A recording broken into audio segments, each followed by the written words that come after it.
guys, welcome back to Scarlet Hollow. We're back with chapter or episode 5. I don't know if they're called chapters or episodes. I say chapters, but I think they might be called episodes. I'm not sure, but I'm back with it. I hope that you guys are having a great Wednesday. And we're jumping back into the story. We're going to start with the recap because there's a lot I'm sure that we forgot about. I was rewatching my first part of this series. I didn't finish it, but I was watching it earlier, kind of refreshing my memory a little bit, but I didn't really get to the nitty-gritty of the parts and the details of the game. I didn't get to the chunk of the game where a lot of the details were, a lot of the deep details were starting to show. So I'm definitely going to need this recap at the beginning of this chapter/episode. Also, I was going to do Ghosts because I have Ghosts too, but I'm going to do Alani today. We're going to do Cherry Twist. And yeah, we're just going to jump in and see what this new chapter is all about. This recap is probably going to be long. If you'd like to continue with this world state in episode 5, please save your game now. Okay. I don't know why the game is like doing this like flicker. I don't know. I was assuming that was like the weather in the game, but I don't know. Okay, so we did... So this was October 18th. November 2nd. Oh, let's just save here. I don't know what that like flickering is. But maybe I'm seeing shit. I don't know. Would you like to see a recap before starting episode 5? Okay, they're called episodes. If this is your first time playing episode 5, it's recommended that you watch the recap. Of course. Yes, but just a recap of episode 4? No, we need a full recap. Why is this flickering? That's gonna piss me off. Okay, we're doing our recap, guys. So, the funeral of Pearl and Scarlet, your cousin's mother, and your aunt seemed like something you shouldn't ignore, even considering your own late mother's rocky relationship with this side of the family. Welcome to our family's humble estate. Unfortunately, due to the current state of the house, only a few rooms will be safely accessible during your stay. I wouldn't go wandering anywhere else if you value your limbs. The floors have been known to give out. Afraid. So what do you say? Want to tag along? Hold the camera for me while I narrate against a darkening sky? That sort of thing? See, look at this flickering. What is this? That's pissing me off. Let me see if it does it if I do this. I might... Whoa. Let me see something. Let me see if anybody else is having that issue. Scarlet Hollow flickering.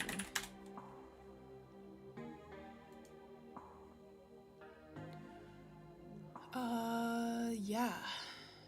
Somebody else said they're having that issue. Well, that was 3 years ago, though. And then, can also try. You'll eat those words when I come carrying a mountain lion corpse out of those woods at dawn. Hold on, though.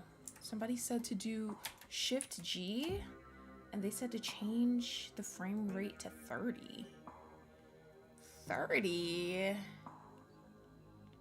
I mean, it's just a little visual novel. We don't need anything crazy. So maybe they're right. Let's see if that fixes the issue. Okay. Oh yeah, Duke. Our boy Duke. A single deer remains behind, staring down the beam of Stella's flashlight while Gretchen whines and pulls at her harness. Can you hear the sweet whispers of new growth? Duke grapples with the thing as it grabs at his shotgun, pushing the barrel out of the way as it grasps for Birdie with oddly jointed limbs, while Stella stares in shocked silence as if paused, watching as the other creature attempts to wrestle Gretchen into the darkness, her desperate cries going unheeded. It barely staggers back, the shove having done little more than shift the thing's attention to you. It rears back on its hind legs, its mouth opening, whispered tones sliding out alongside something sharp and unnatural. Gretchen! You both turn just in time to see the end of Gretchen's leash disappearing into the underbrush. Her yelps grow distant as she's dragged away. Poor Gretchen. Welcome home. My grandmother used to talk about pale creatures called ditchlings. She always said they were a terrible omen, a sign of suffering to come. And here we are. You're welcome to stay the night if you want. From now on, you're back at the estate by bedtime. No more impromptu sleepovers. Winnie can fix you some of Sybil's new blend. Maybe it'll calm you down a bit. I think you'll like today's mix. It's shaga and lemon balm. Should help ease your stress and tension. And if you feel like talking, I'll be all ears. I see you're a private person. I can respect that. You never know how someone might respond to hearing the truth of what you encountered last night. Bro, this flickering pissing me off, bro. Turn of GD is unlocked in the RP. Have either of you seen Rosalina around town? Hold on, they said Shift G. Turn off what?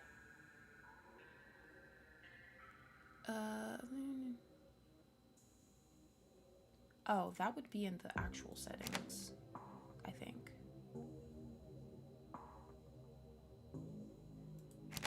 No, actually it wouldn't. What is going on with this? I don't like that.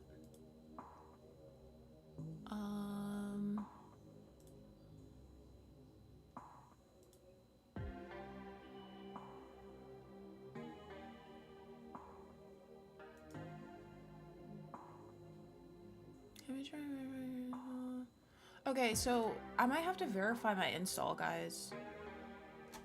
Hold on. Because apparently that works for other people. Can I save this here? Alright, let me close the game really fast. Sorry about this, guys. I'm not about to sit here and let y'all watch me play this, the screen flickering, though. That shit's crazy. So let me verify my files or whatever in Steam. Oh. Y'all can see all my shit, huh? The hell? Why is it showing that? That's very weird. Let's not. I don't know what this is about to show, so, okay, verify integrity of game files. Why is YouTube annoying you, Forrest? What the hell going on with YouTube? Why is it annoying you? Why is it annoying you, Forrest? Why, Forrest? Why? Okay.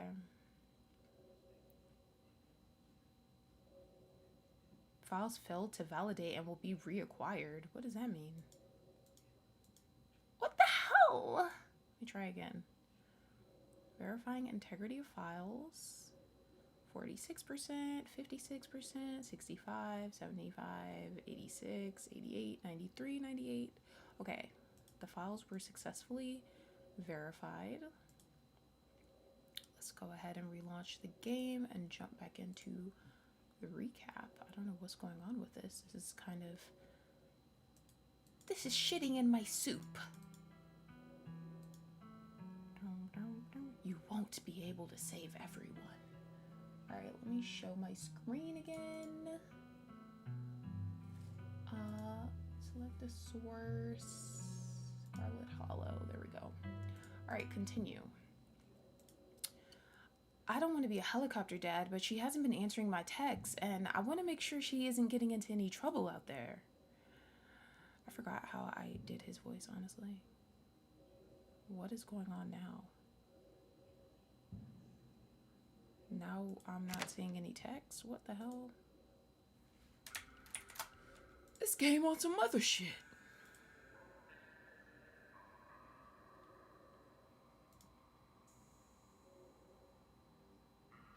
What is happening with this? Demona, why are you greeting me like you hate me? You're supposed to greet Zodi like that.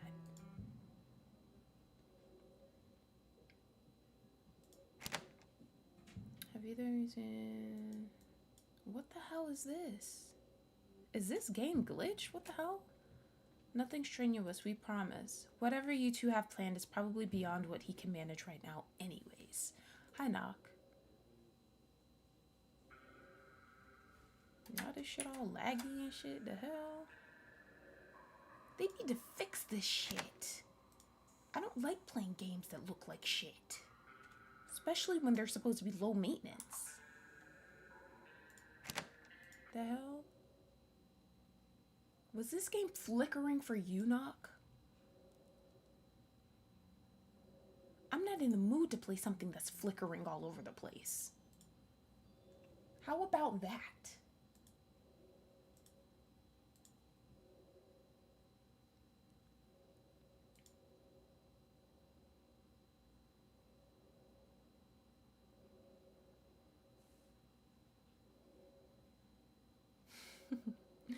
Bow wow, you're cute, baby. You're so cute.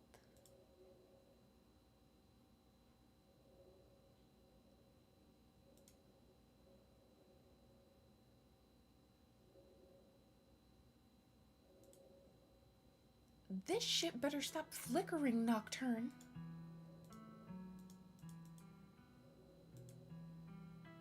Knock probably like, what the hell this got to do with me? Why is it not showing your messages? I don't know. I see your message because I'm responding to that shit. What are you saying? Got you over there cussing and saying slurs. No wonder it's not showing it. I'm just kidding. Oh, I need to move myself. I need to move myself up a tad. Okay, I'm the only person in this town who truly cares about your safety. Don't forget that. Even if it's already too late to stop what's going to happen. As the miners pack their things, you scribble your phone number onto a scrap of paper. Oh, I forgot. Apparently,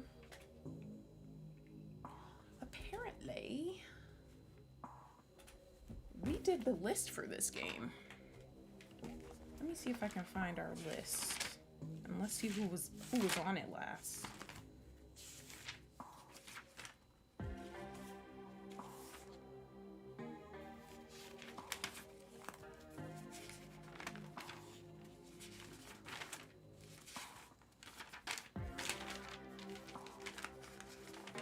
Oh, here it is.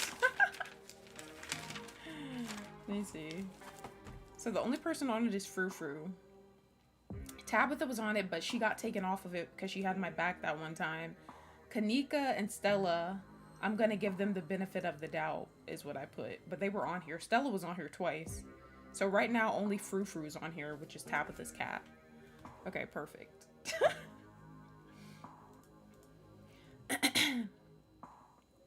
Alright, as the miners pack their things, you scribble your phone number onto a scrap of paper. Hey, thanks for the help. It was great to meet you all. You reach towards Isaacs and shake his hand, passing your note to his palm. Don't mention it. Don't mention it. I think I gave him like a New York accent. You're interrupted by a sudden movement out of the corner of your eye. A girl carrying a bundle of snacks pops through a hole in the fence and disappears over the crest of a hill. We still don't know what happened with these kids. I don't know why this is showing up like this, but okay. I guess the old Maxwell place doesn't cut it as a secret hangout spot these... Oh, I guess the old Maxwell place doesn't cut it as a secret hangout spot these days. Wait.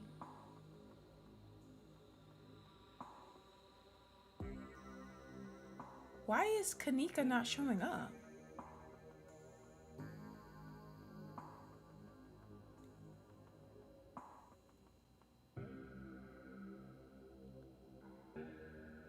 She's like blacked out. She has question marks and there's nothing here. I thought the game was glitching, but I think that's intentional. What the fuck happened to her?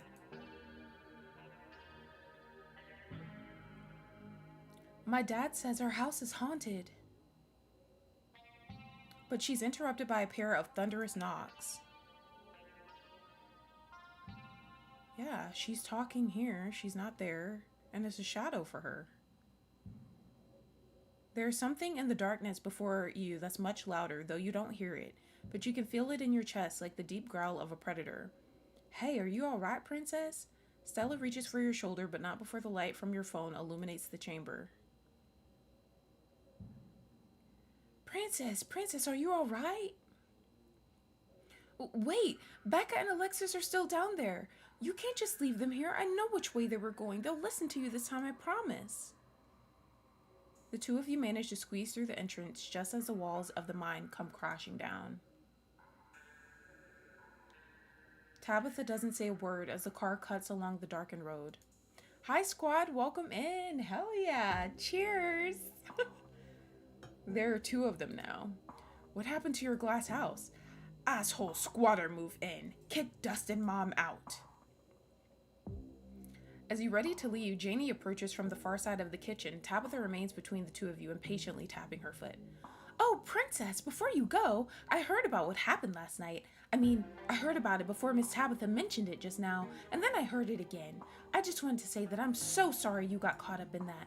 I'll be praying for those poor kids. I can't imagine how scared they must be. Morning, is the new blend ready? Of course. Princess, if you'd like to keep Miles company, Tabitha and I will just be a minute. Well, if it ain't Princess, Bo, this is Miss Scarlet's cousin. She was there with Stella that night in the woods. It's a pleasure to meet you, miss. My name is Bo. I'm Duke's boy. Hope you've been faring better since all that unpleasantness. Thought you weren't gonna show. I put two and two together. I know you're related to the boss, and the other guys are all riled up. They're talking action. If they saw me out here with you, they'd think I was some kind of scab. But none of them will listen to me, especially now. They've all got bigger things to worry about than a single missing miner. I haven't forgotten about them, though. Anything you want to know, just ask. Tabitha stops in front of a small house on the quiet hill just off Main Street. The Scarlets own most of the houses out here. We rent them out to employees, just more convenient, you know. Your cousin pulls out a heavy set of keys from her pockets. She picks out one marked with a bright strip of green tape and unlocks the door. Come on in, don't worry, it's empty. Yep, he's a dog. You can tell this dog is the mayor from his little sash and his fancy top hat. There's a regal air about him, almost as if he knows the position of authority he's been elected to. Before you can catch up to your companions, you're intercepted by a nervous man with a cross around his neck. Whoever he is, you can feel his desperation to make a good first impression, a self-sustained and self-fulfilling prophecy. I'm Pastor Daniel. I take it you're princess? Everyone's been buzzing about you. I'm so sorry about your aunt, but I'm sure she's in a better place now. If you'd ever like to discuss your beliefs, my door is always open. The basement is what you might expect out of a tortured artist who spends all his time confined to his studio. Discarded canvases line its edges while trash and sketches leak out from their piles in the corners of the room, hiding the bare cement floor. Ghoulish faces coat the walls in paint, sneering out at their creator.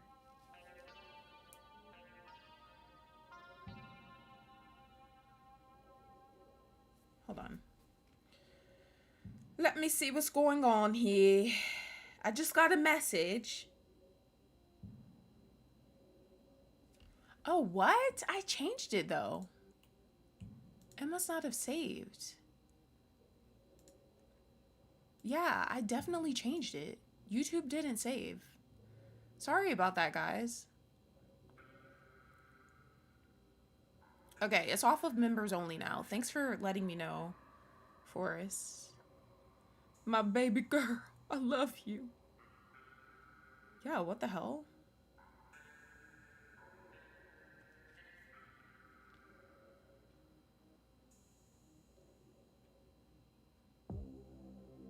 Sorry about that, guys. Alright, you guys should be able to talk now. Sorry. Sorry about that. I literally, this time though, I changed it before the stream started. Maybe I did it on the wrong stream. Maybe I did it on the Resident Evil one by accident. I don't know. Okay. The basement is what you... Oh, we already saw this. Okay, dude, what the hell is going on with Kanika? You guys see this, right? She's like see-through. It's like she's not even there.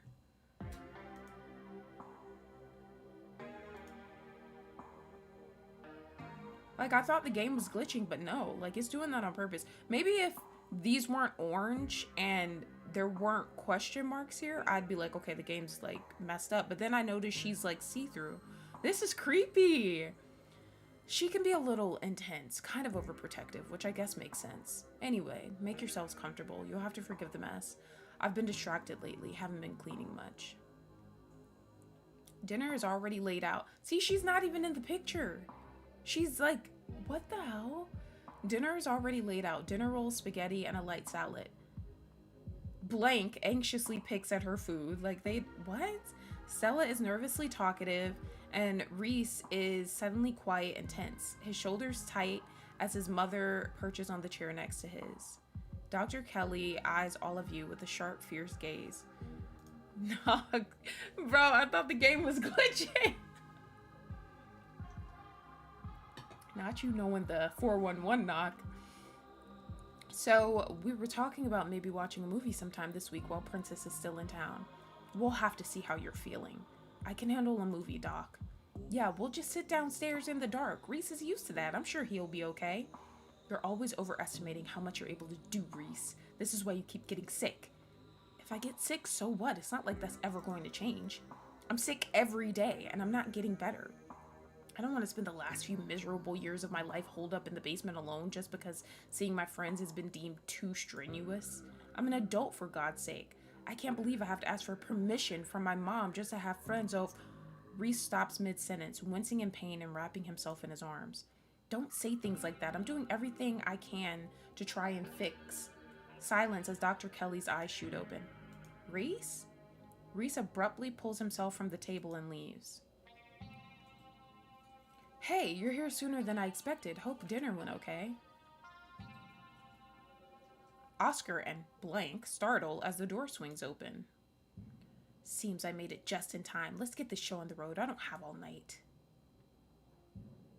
Whoa.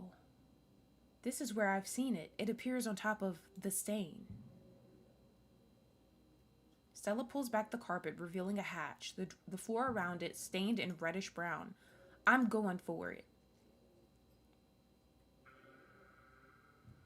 Wait, do you hear music?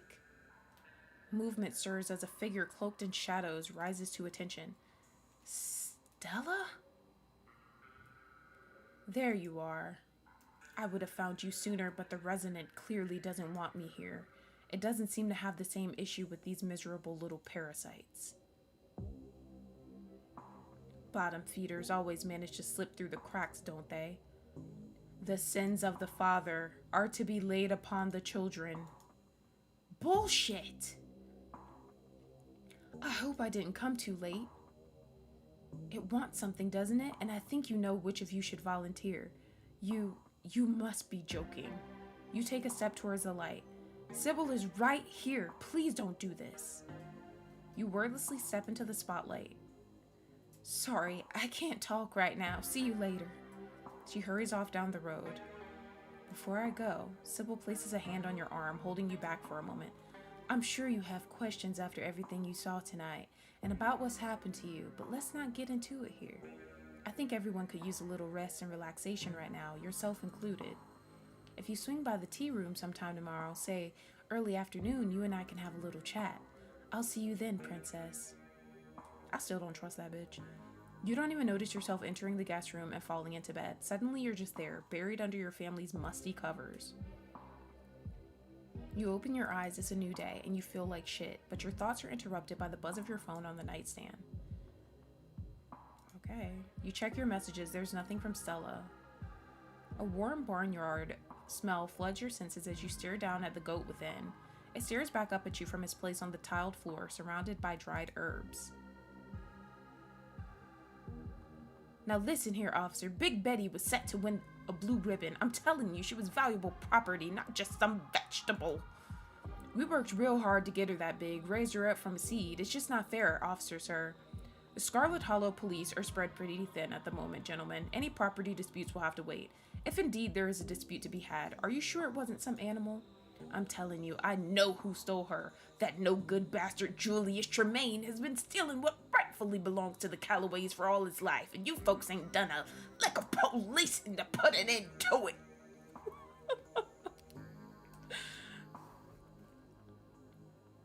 A wall of bodies, picket signs, and megaphones in hand form a human barricade around the entrance to the Scarlet Mines. Oh, it's you. Should I go? Yeah, and try not to get yourself noticed. Oh yeah, he was up in there snitching on everybody. I forgot she grabbed me like this. Hold on, I might have to smack that bitch. Forgot she did that shit. Hold on, I gotta clean my glasses. These shit's a little foggy. They a little foggy, Bow Wow. Bow Wow, why do you have to eat your food up there? You know you got bird seeds flying all around my room. Cause you're eating up there where your cage net isn't at. So, like, you go clean up that mess you making or what? Or you want me to clean it up? Hey, I'm talking to you. I'm talking to you, Poppy. You looking at me like, bitch, I ain't cleaning nothing. You cleaning it. Wow, thank you guys for the 10 likes. I appreciate you guys. Okay, the instant you're alone, Tabitha rounds on you. She grabs you by the collar, her face close to yours, eyes full of rage, her words a frustrated hiss. Please stop showing your teeth. Listen to me, princess. Really listen. This isn't some fun little game, okay? This is my life. And if you value yours, you'll keep quiet about what you just saw. Not Stella being banned. I don't care if we're family. I can make the rest of your stay here a living hell if you cross me. She better shut the fuck up. You take the tea, sipping it delicately. The citrus smell is fleeting, quickly replaced with the earthiness at its core, like you've taken a mouthful of dirt. But the aftertaste combines the two flavors into something soothing and medicinal, and you find yourself feeling more comfortable. Your muscles relaxing for the first time in days. I don't trust this bitch. I done told y'all that, though. Now, on to business. Sybil takes the cup from you, staring thoughtfully down at the sludge. Oh dear, this doesn't bode well. You've got just about every warning that can fit in the bottom of a cup. Cross, kettle, hourglass. All of these mean death, misery, difficulty, and the hourglass ties it all together with definite urgency. It's fair to assume that this all has to do with whatever brought the ditchlings. Something is coming, and whether any of us can stop it, I'm not sure. But we may, at the very least, be able to figure out what it is. And there's a central figure here. A cat, an enemy lurking in plain sight. This is wild. I had no idea any of this was here. An entire hospital wing rotting away for decades behind some flimsy drywall. His voice sounds distant. Your sole focus is finding it. Your feet move without prompting, and you stumble down the hallway towards the far wall, barely registering the antique clutter as you stagger past it. Whoa, are you okay? You don't respond, and you don't bother to retrieve the axe. The wall is rotten, water damage having eaten away at the wood over the course of unknowable years. The planks nearly reduced to sawdust. You tear into it. Enemies upstairs. Enemies outside. We're surrounded. Even if I get out of this house, I won't be safe. You won't be safe. As Reese tears at his clothes, paint bubbles out from the canvases, his ghoulish figures paling themselves out of their two-dimensional worlds, invading yours, crawling up the walls. Grab my hand, I'll pull you out. Leave us alone! Dr. Kelly opens the door. The two of you stare out into the hallway. This shit was crazy. This is Forrest Bay right here. Somebody that looked like this.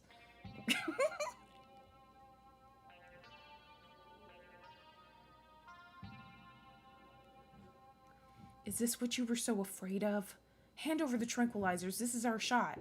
But you didn't take the tranquilizers, did you? I felt bad for this. I don't know if I really meant for her to die. Like, I think I don't know. Like, I wanted to help Reese, but I didn't want her to die. You stumble back into the safe room, away from the open doorway and Dr. Kelly. Oh my God, you didn't get them, did you? Look at her face. She's like, fuck. Reese pushes his now massive form into the safe room, staring down at his mother. I'm sure we'll see each other tomorrow. You should try to spend some time in that old building before you head to town. Tabitha won't be around, too busy at the mines. Forbidden places won't be forbidden without her there to stop you, and you might be surprised at what you find. Until then, sleep well. He disappears into the underbrush. You close your eyes, your exhausted body succumbing to sleep almost immediately. As you drift off, you think of Reese, out in the woods somewhere, bloodstained and free, and then you think of nothing. It's time to continue your journey. Okay, we're jumping into chapter 5 now. Wake up. A lonely piano refrain echoes through your head as you sleep. It feels like it goes on forever, clumsy and uncertain of itself, stopping and staring at random. But as your dreams start to fade, you realize the music is following you to the waking world, continuing even as your mind re-solidifies and banishes the last few remnants of your dreams. When it finally stops, you're startled by the sudden silence. The hell? Human? Human, wake up! You slowly come to, roused by the voice of your small opossum friend. You feel strangely cold and uncomfortable, your muscles stiff and achy, and your head still cloudy with sleep. Your vision comes into focus. See? Human not dead. Okay, no easy breakfast for Dustin and Dustin mom. Dustin stands on your chest, his beady black eyes staring down into yours. Dustin's mom is hovering a healthy distance away. You are not in your bedroom. Where the hell am I? Okay, so did you two hear something just now? Like a piano? Start crying. Dustin, my wonderful little friend, I love waking up to your face. Traitorous marsupial, you dragged me from the safety of my bed to this dank and dreary place? How did I get here? Stand up and get your bearings. Let's do this. Did you two hear something just now? Like a piano? Dustin not know about piano. Could hear some weird bird though. No need worry about weird bird. Weird birds sound like it far away from here. I'm gonna say, Dustin, my wonderful little friend, I love waking up to your face.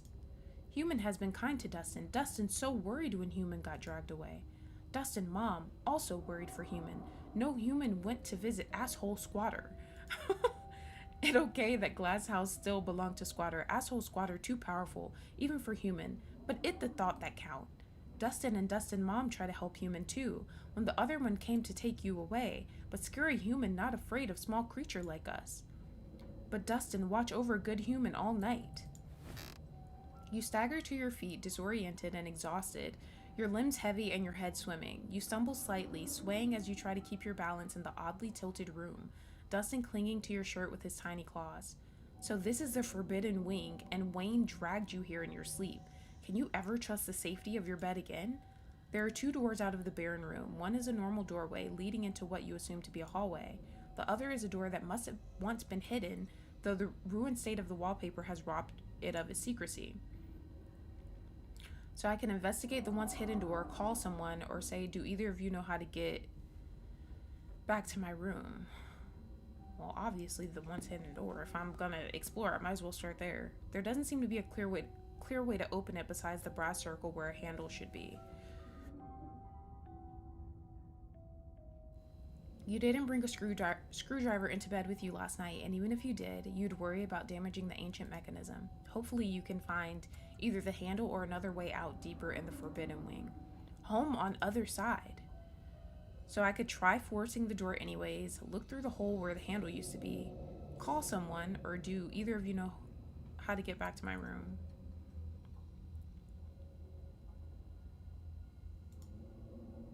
Look through the hole. You lean forward, peering into the narrow opening at what lies behind the door.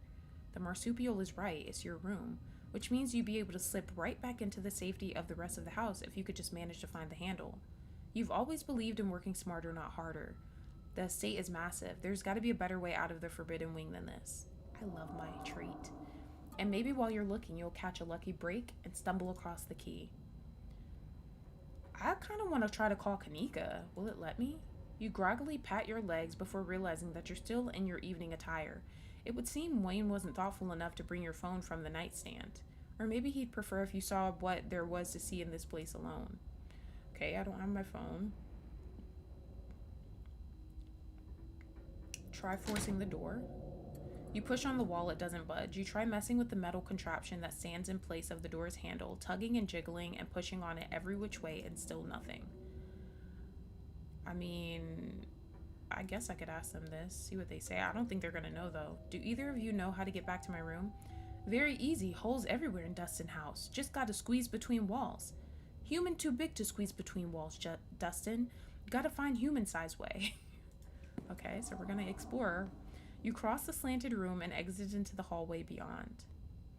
Before you is a long hallway. Dust dances in the weak sunlight, beaming in through cracked glass. A tinge of mildew stings your nose. Ew. Warning you away, though there's nowhere else to run now. An ornate entryway, its door long gone, breaks the monotony of the faded wallpaper, and a staircase looms at the far end. So I can investigate the ornate entryway or follow footprints down the hall. We might as well just do everything at this point. We're already here. We didn't come here voluntarily. Wayne dragged us here, so. But if Tabitha catches us, she's not gonna believe that shit. Well, she might actually. I forgot. She actually has seen Wayne, and she's experienced all of the crazy stuff that I've seen too. When we were in Oscar's house, so she might believe it. Alright, let's investigate the ornate entryway. You make your way to the large set of double doors in the middle of the hallway. You can hear the light click of claws on hardwood as Dustin's mom toddles along a safe distance behind you. I'm kind of happy that they're with me. I'm not alone. It seems like some kind of entertainment room, the sort you'd expect out of fancy rich people who want to show off. The stench of mildew is strong here, your already weakened lungs aching from the strain of breathing in such toxic air. You can see why Tabitha doesn't want you exploring these rooms. I don't know what the hell they got going on in this house. Like, I don't know. Just nasty. There's a large painting on the far wall of the room. From a distance, it looks like it might depict the town. Dustin almost never come in here. All open space, too scary. But room behind wall is good hiding place. Dustin hide there sometimes. As he references this room behind wall, Dustin stares at what at first seems to be a broken down bookshelf, hanging by a single rusted hinge. But there's something behind its sagging empty shelves. Some sunless room, once hidden, now revealed by the rot of this house. Examine the painting, enter the hidden room, ignore it, and leave this room. Let's examine the painting. The painting highlights a number of old buildings and locales, many of which you've already visited. The town hall, the estate, the mines, and the clinic, still called a hospital at the time of this painting. And then there are the places you've yet to see. The church, as well as the historical Callaway/Tremaine homesteads. Oh yeah, we haven't went to the church yet. The faded bronze plaque beneath reads, in commemoration of Enoch Scarlet, head of the Scarlet Hollow Landmark Revitalization Project. Let the past never be forgotten. Dustin no get. Always making mark on old cloth. Does not know that cloth for eating. Okay, enter hidden room. You test each step as you make your way across the room.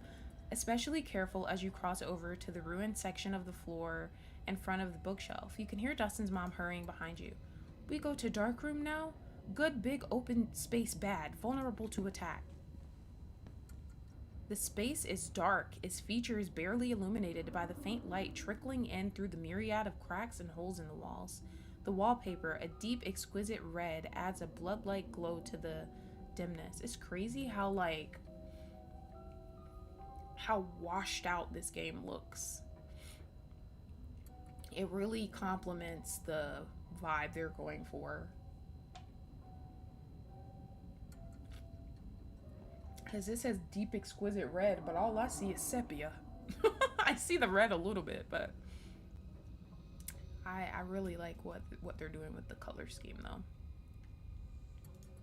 The walls are lined with ornate display cabinets, some empty, some still presenting their antique treasures. Nestled between the cabinets, a single tall bookshelf remains standing, its occupants dusty but mostly intact. But all of these are ornamental details. Your focus is drawn to an expensive-looking antique desk in the center of the room. Good place to take nap. Oh God. Open the top drawer, open the bottom drawer, step away from the desk. Bruh, I feel like it's giving me these options because I'm going to be sitting here exploring and then I'm going to get fucked up by something. I'm going to wish I had stepped away, but we're already here now, so. The top drawer mostly contains old-timey letter writing materials complete with a fancy dagger-shaped letter opener and a wax stamping kit emblazoned with the initials ES. You can't help but notice the wax has been nibbled. Probably probably from one of them. So that's probably Enoch Scarlet, I think. Red stuff stick to dust and teeth. Tastes good, though. Underneath, you find a pile of crumbling financial documents. Scrawled in neat cursive in every spot that needed a signature is the name Enoch Scarlet. This must be his desk, meaning this must also be his study. Oh, I thought that was a chick. Okay. And at the very bottom of the drawer, you're surprised to find a face you recognize staring back up at you, an antique photograph of a young man, his blonde hair nearly white against the dark sepia background. It's Teddy. He looks almost exactly the same as he did in your vision. Almost. There's a carefree look in his eye that seemed to have faded by the time he found his way to that hospital bed. Feel around for anything you might have missed. As you search for anything more notable among the contents of the drawer, you notice something peculiar, an irregularity in the molding along the top edge of the desk, almost as if it had been removed and replaced at some point. You slip a hand into the drawer, feeling along what would usually be the solid oak of the top of the desk, but the space is clearly hollow, your fingers making light knocking sounds as they fumble against the wood. Good boy, Bow Wow. Good boy. Fortunately, it's a very simple lock and you have years of experience. In moments, the secret drawer slides open, revealing its treasure. See, I'm urban. I got that urban trait, so I know how to unlock this shit. Right, Nocturne? It's a bundle of notes. Prosperity, dominion, vitality. Scrawled on the first page is a design you find familiar. It's a stone from that pit in the mines. Its many-armed design scratched into the paper by an untrained hand. There are other drawings here, some of which you find just as familiar. The goat head carving from what was once the town hall, and the circle of figures from the clinic. Oh, wow. There are notes scrawled in the margins around the designs, most either illegible or written in some language you don't understand, though a few words stand out. Prosperity next to the stone from the mines, dominion paired with the stone from the town hall, vitality with the clinic. The remaining captions seem to read spirit, bounty, and throne, all attached to designs you don't recognize.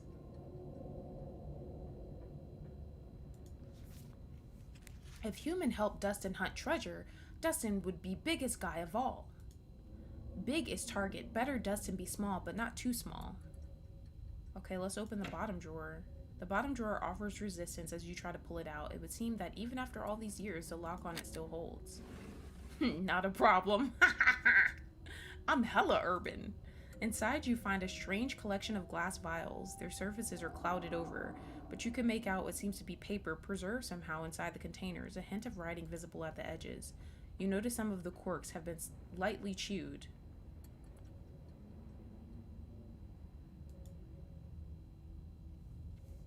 Pretty good for eating. Dustin always saved these for special occasion. Tastes like old pond. Fine vintage. You reach for one of them, twisting the cork. It unseals with a pop, releasing a smell like an old pond, like decaying leaves and damp earth. You tug at the corner of the slip of paper and it unfurls, the writing across the surface as crisp and clear as if it had just been written. To Miss Maeve, I know it has been several years since my last visit, but I do hope you remember the young lad who used to find himself at your doorstep more than you probably would have liked. I write you now with the utmost.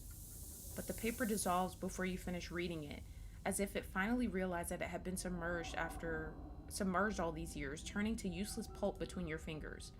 New place to get tasty wets. The fuck? Nothing Dustin mom liked to see more than Dustin live in comfort. But Dustin better not let comfort make him soft. This how Dustin brother die.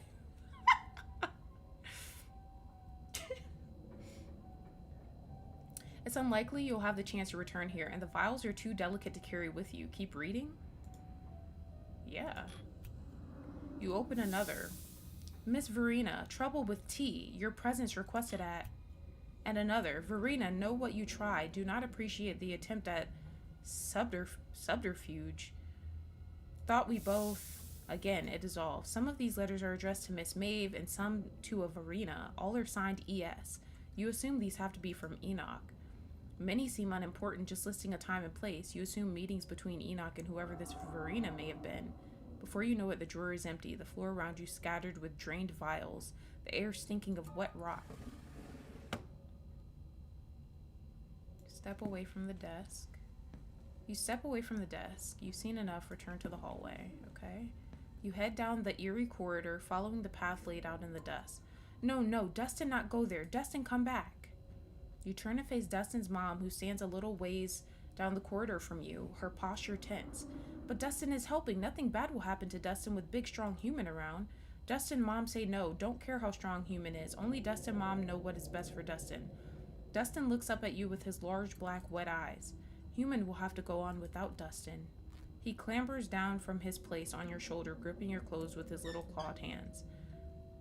Hope human can find human-sized hole. We go back to Dustin house now. Okay, it sounds like there's something I shouldn't be approaching. So like, hi Jason, welcome in. Human should be careful. Up there always smell like hurting. And with that final word of caution, Dustin and Dustin's mom toddle away, disappearing into some crevice that will take them back to the comfort of your dresser drawers. You continue following the tracks left by what you assume to be your fellow humans. They take you up a flight of stairs, and you find yourself on the 3rd floor of the estate for the first time. There are more footprints leading all the way down the hallway and into the farthest door. I hate that I'm by myself. Old Carolina is what it says over here. You guys can't see that though. Approach the window, try to move the boxes from in front of the nearest door, enter the middle room, follow the trail into the farthest room. Let's try to move the boxes from in front of the nearest door. You do your best to shove the boxes out of the way. They feel packed full of lead. You can practically hear your shoulders and hips creaking and straining with the effort, but try as you might, you can only budge them about an inch. Then they seem to cement themselves in place, and you find yourself gasping for breath after another few desperate pushes. At least you know the handle can't be in there. No one has been in that room for some time. It's not worth the strain. Okay, let's go in the middle room then. This space was clearly once a nursery, though no child has been in here for a long, long time. This is creepy. You don't want to spend any more time than you have to in the creepy nursery. Leave. Let's check the bookshelf. The top shelf is occupied by antique picture books, Dick and Jane, books of nursery rhymes, ancient editions of Grimm's fairy tales. Oh my gosh, I love that. The lower shelves are full of educational material, from children's encyclopedias to writing practice workbooks. From the sheer number of learning-oriented books on the shelf, you get the impression that the children who lived here were not supposed to be as interested in fun and fiction as they were in diction and spelling. Your family may have been wealthy, but maybe not in joy. Read a few writing practice books, yeah. You leaf through a few of the practice workbooks, gently turning the near crumbling pages. Reasons mommy should take me and Mary Belle to the zoo. Number 1, we have been very good girls and have not cried for a whole week. Number 2, Mary Belle says elefantes are so big and I would like to see one. Number 3, I think it would be very fun and mommy would have a good time. All are signed with the carefully scrawled signature of Alexandra Scarlet. You flip through the rest of the book, your eyes unfocused as the many practice sentences and letter copying pages flash by. But something near the back of the book gives you pause. In a section that starts with the prompt, "Today Alexandra continues with, "Talk to the boy in the wall." What the hell?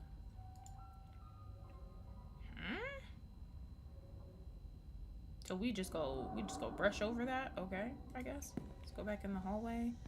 You make your way back to the hallway. I guess we're gonna go down there now to the window. You carefully approach the window at the far end of the hall. That sure is a cliff. There is nothing below the window but the tops of distant trees, the ground having crumbled away. The only thing stopping you from plummeting to your death is the straining foundation that still somehow holds this place together, at least for now. Follow the trail into the farthest room. You continue following the trail of footprints, approaching the farthest room down the hall. The door was clearly meant to be hidden, but it's been left open. Street smart. Someone left it open for you. Oh. The room is starkly empty, save for a rug and a few candelabras. The lack of dusty old boxes and rotting antiques mark it as distinct from the rest of the cluttered, forgotten spaces you've explored. Continue through the far door. You continue forward towards the door on the far side of the room. You exit into a short hallway. There are stairs here leading back down to the lower floors, but there is also another door. It's hanging ajar, the many locks and deadbolts along its edge glimmering in the weak morning light. The door frame itself is gouged and splintered, evidence that some desperate creature tried to save itself from the room beyond, time and time again. Enter. Oh god. You step forward. This was a prison cell. What the fuck? What does it say there?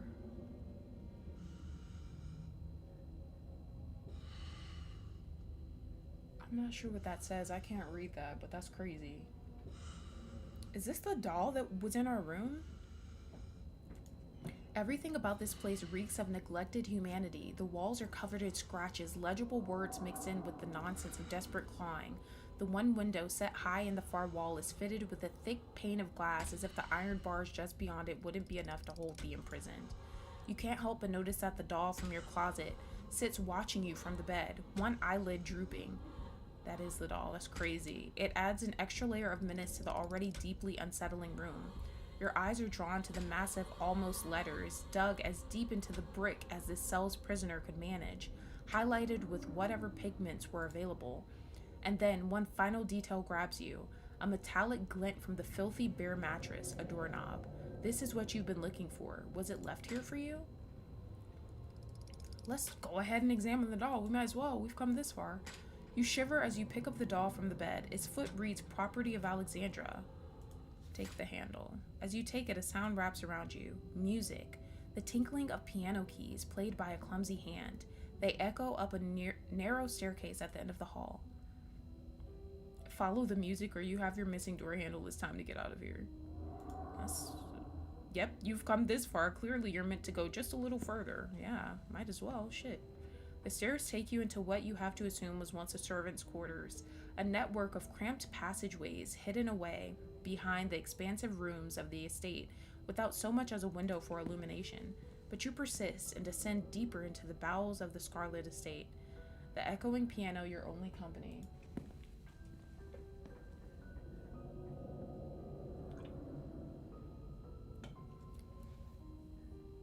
Hi.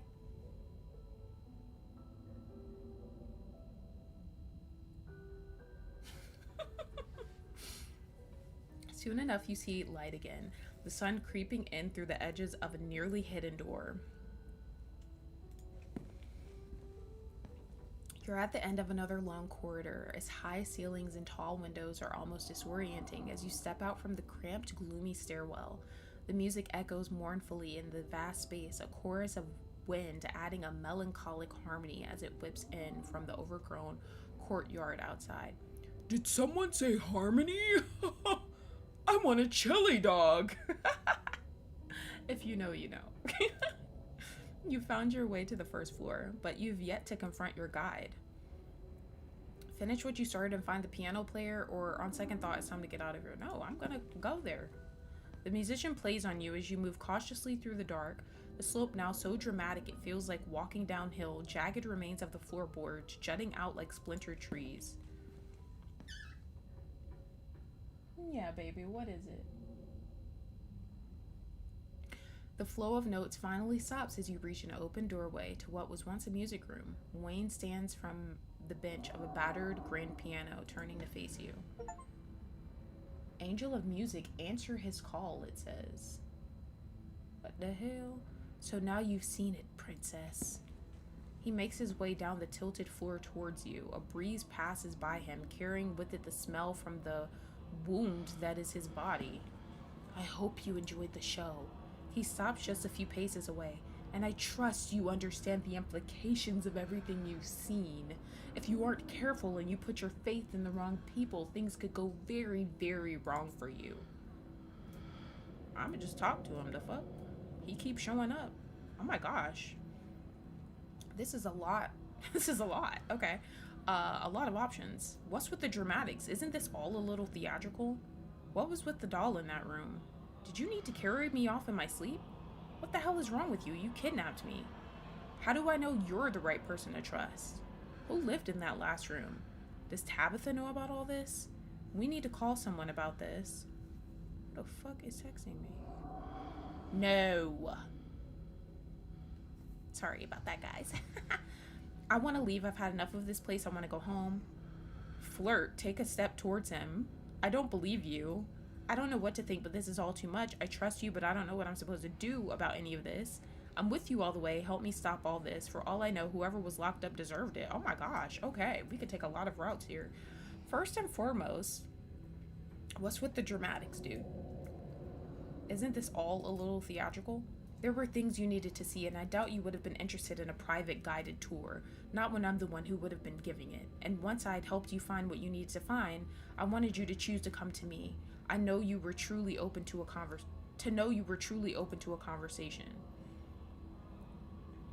You're still not telling me everything, are you? If you know what's going on here, then out with it. Why should I care about any of this? I'm here, aren't I? Can't you see I trust you? You can tell me whatever it is you want me to know. What was with the doll in the room? Okay, these are all the other options from before.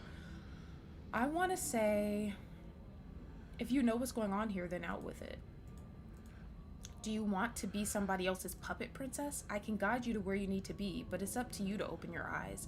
The witch holds some of the final pieces. Find her, pry them from her hands, and then everything should start falling into place. Your thoughts wander, searching for someone who might fit that description. You draw a blank. Unless you're already starting to forget about her. Memory is a disloyal thing, isn't it? Physical, easily manipulated, but something being missing from your head doesn't mean it's gone from the world. I don't know who you're talking about, dude. I'm guessing Sybil, but that could just be me thinking that because I think she's sus. You'll remember when you need to. All of this cryptic shit is pissing me off. What was with the doll in that room? She liked it, so I liked it too. It was nice to see it again after so many years.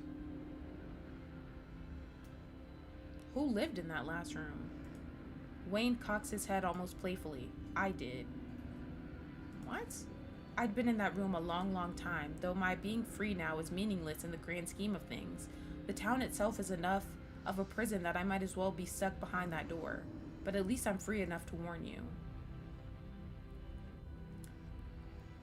What do you mean the town is a prison?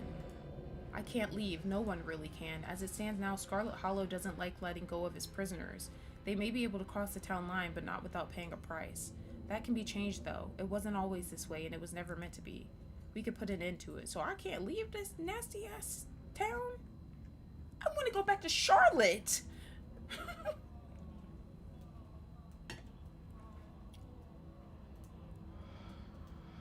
Does Tabitha know about all this? Of course. Why do you think she invited you here? No. I see what you're doing. You're trying to make me doubt her. It won't work. She didn't know me then. It's different now. We've bonded. Oh my god, but she's my cousin. I love her. She wouldn't. Oh, that absolute bitch. I'm just gonna remain silent because I don't know what to think about Tabitha. She's very wishy-washy. You say nothing. I've given you a glimpse into one of your possible futures. Whether you choose to believe me or not is up to you, but I urge you to consider believing what your eyes have shown you. Your freedom is on the line. I'm gonna say, did you need to carry me off in my sleep? A moment of weakness. I was impatient. I'm gonna say, you don't strike me as impatient. The days grow short. Take it as a sign that you should be feeling the same urgency. How do I know you're the right person to trust? If you're still asking questions like that, I know there's nothing I can say that will convince you, but I will keep looking out for you whether you trust me or not. Let me see what he says if I say we need to call someone about this. I don't think we need to call somebody. Like, that's not gonna do anything, really, but I just want to see what his reaction is. We need to call someone about this. The police or the National Guard or somebody. Trust me when I say they wouldn't be able to help. The forces at work in Scarlet Hollow run deep. There is no one person they can arrest, no group of people they can blame and do away with. It is beyond the realm of flesh. But I know how to fix everything. I know how to keep you safe for as long as you live. I want to leave. I've had enough of this place. I want to go home. I'm afraid that's not possible. One way or another, you'll be stuck here, and the more you try to leave, the worse the consequences will be. You will have to stay and face what's coming, but you won't have to face it alone. So you're gonna save me and all this, and we can stop all this stuff, but you're also telling me in the same breath that I'm forced to stay here? They want me to flirt with him so bad, but he looked like he smells like ass. So I don't know if I want to flirt with him. I trust you, but I don't know what I'm supposed to do about any of this. Wayne's shoulders seem to relax slightly as if he's relieved. Good, good. Our enemies rely on keeping us divided. They know how much stronger we can be together. Be careful who you trust. I will always be there when you need me. Wayne steps away, his shining eyes watching you unblinking from behind his veil before finally disappearing back into the darkness of the estate. If you have the ability to save me and all this bullshit, then why the hell am I old?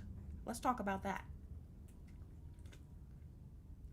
Why the hell do I look like somebody's grandmother right now? Nothing left for you to do here but leave. You make your way back to where you woke up and slot in the handle into the secret door on the wall. What if Tabitha's in there waiting for my ass? It twists and the door pulls back and you stumble through your closet and back into your bedroom. You lean against your doorframe, relieved at once again having sturdy, unsloped ground beneath your feet and moderately clean air to breathe. Moderately, ew. The estate has gotten to you. After the events of this morning, your body burns with a ferocious itch to leave this place behind, to be anywhere but here. Well, apparently we can't fucking leave. You leave in a haze, mindlessly grabbing clothes and an uncharged phone, barely even noticing your surroundings as you rush outside. The morning's revelation seizing your body and mind alike with a suffocating grip. The cell, the doll, Wayne's insinuation that Tabitha has known about all of this, and even more that she has partaken willingly in your family's crimes. Not only that, but she has designs for you. Is it true? Oh gosh. Tabitha can't be trusted. Tabitha deserves a chance to explain herself. Tabitha needs to explain herself. Wayne can't be she needs to explain herself.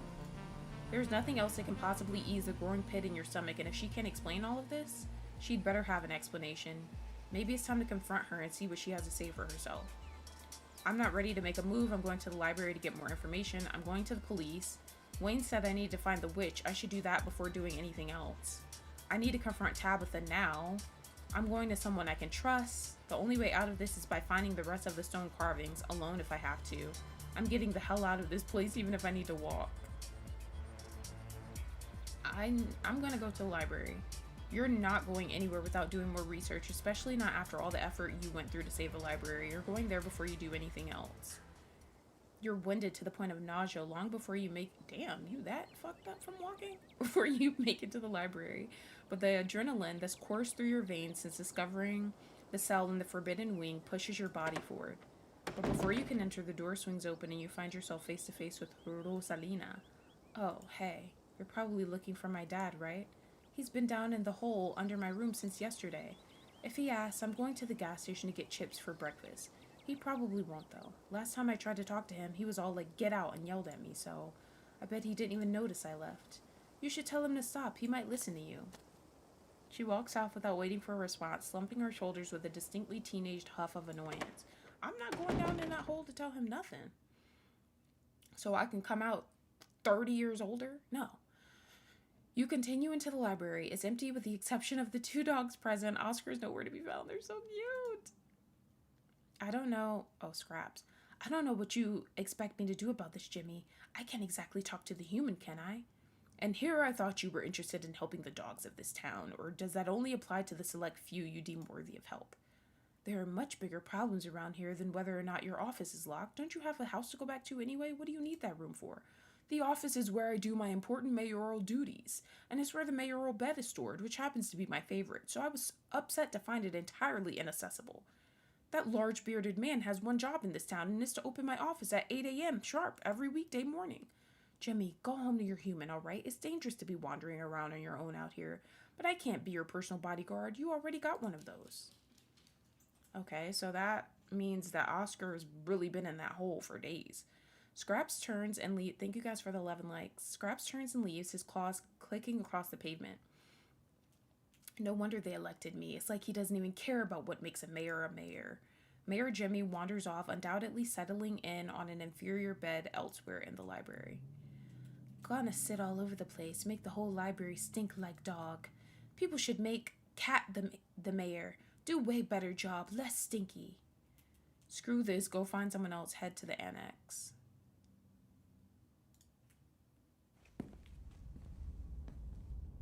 Oh God, I don't want to go in this shit.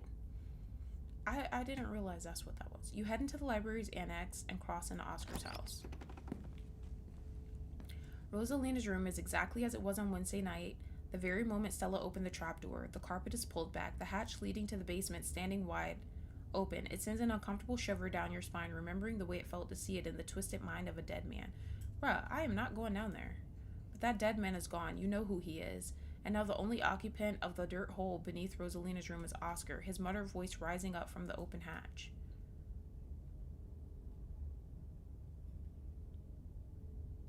Oscar, your daughter needs you right now. Oh, hey, is that Princess? You'll have to come down. I can't hear you from up there. Bruh, no, I don't want to go down there. You descend into the basement to find Oscar crouching on the dirt amid a pile of muddied paper.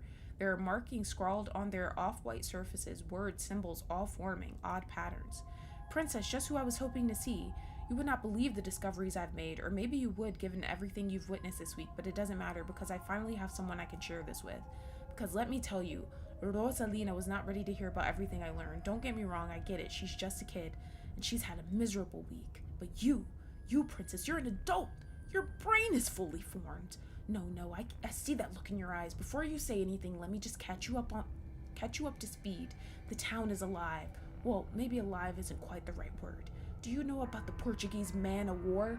Colloquially, we refer to it as a single organism, but it's actually a colony of different organisms working together as one unit. Genetically, they're all the same, but I'm rambling. Scarlet Hollow is like that, but the different organisms are these stone carvings, like the one right here. The individual members of the colony are waking up now, and I've been talking to one of them for hours. It's proving to be an invaluable research assistant. Oh my gosh. I could say the mayor's locked out of his office. Rosalina says you yelled at her. Your daughter says you've been down here since last night. Forget about the stones, Oscar. We need to get out of town. Tell him everything. Great, so you've gone insane. Okay, Oscar, I'll bite. Tell me more. What exactly do you mean by talking to one of them? As much as I desperately want to know more, I think you should know about what I found this morning. I'm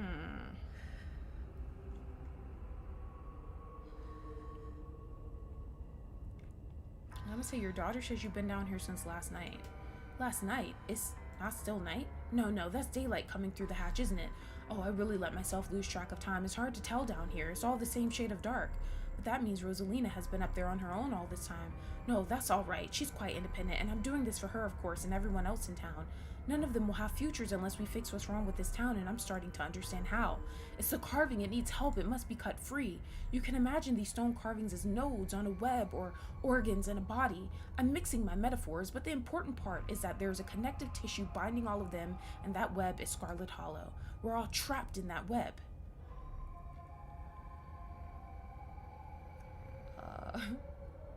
From your enthusiasm, I take it you have some sort of plan, caught in it, like literally?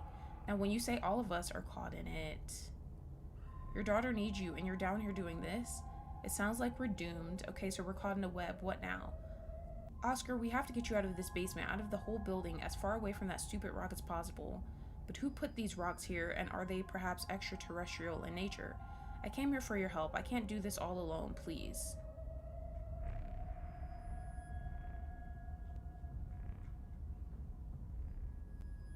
Caught in it, like literally? Yes and no? How do I explain? Essentially, every person in Scarlet Hollow is bound to the town. People can try to leave, but the binding is elastic, you could say, and the more they pull away, the harder it snaps them back, and it's only gotten worse now that the Holler is starting to wake up.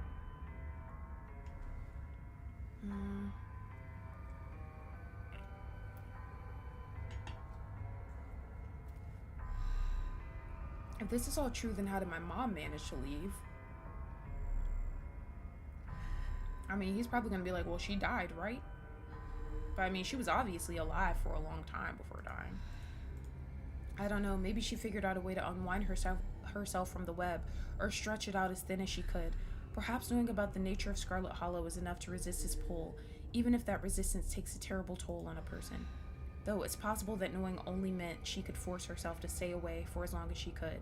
Despite the consequences, from what I heard, there were consequences. Pearl Land could have embellished how hard it was for her out there, but the cancer, that was a fact, wasn't it? And she didn't leave forever anyway. The town got part of her back. You. Okay. Now, when you say all of us are caught in it, I mean anyone who passes through the town, but there's a cumulative effect.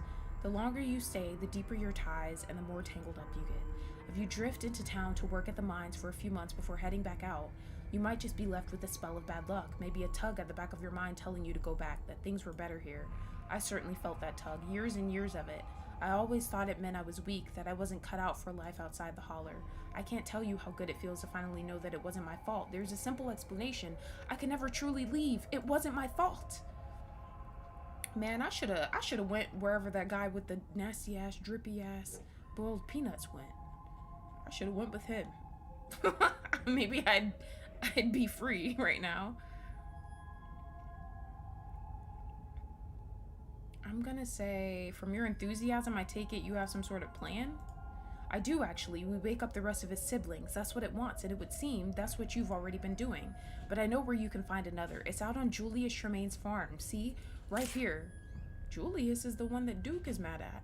He reaches for one of the books on the floor, casually ripping a page free and holding it out to you. It's a map of Scarlet Hollow. It's not too far of a walk, a few miles. I wish I could go with you, but my place is here, at least for now. I can't risk losing the connection, and the carving on the Tremaine property is intimidating. Mine seems afraid of it. What if I don't want to go there? I'm scared, Oscar. I don't want to do this. I found designs for the carvings hidden away in the estate this morning. Do they mean anything to you? You're not going to wind up like Charlie, are you? Before I go, I should tell you about what I found this morning. I know you think you're being helpful, but you need to bury this thing. It's dangerous. Then I guess I'll get going. I'll come see you after I found the next carving. You've got to clean yourself up, man. You have too many responsibilities to be down here for so long. Your daughter needs you. You've done enough, Oscar. Take care of yourself and your family. I'll handle the rest of this. Thanks for literally nothing, Oscar. This was fucking useless. I'm just gonna say... I want to tell him everything I found.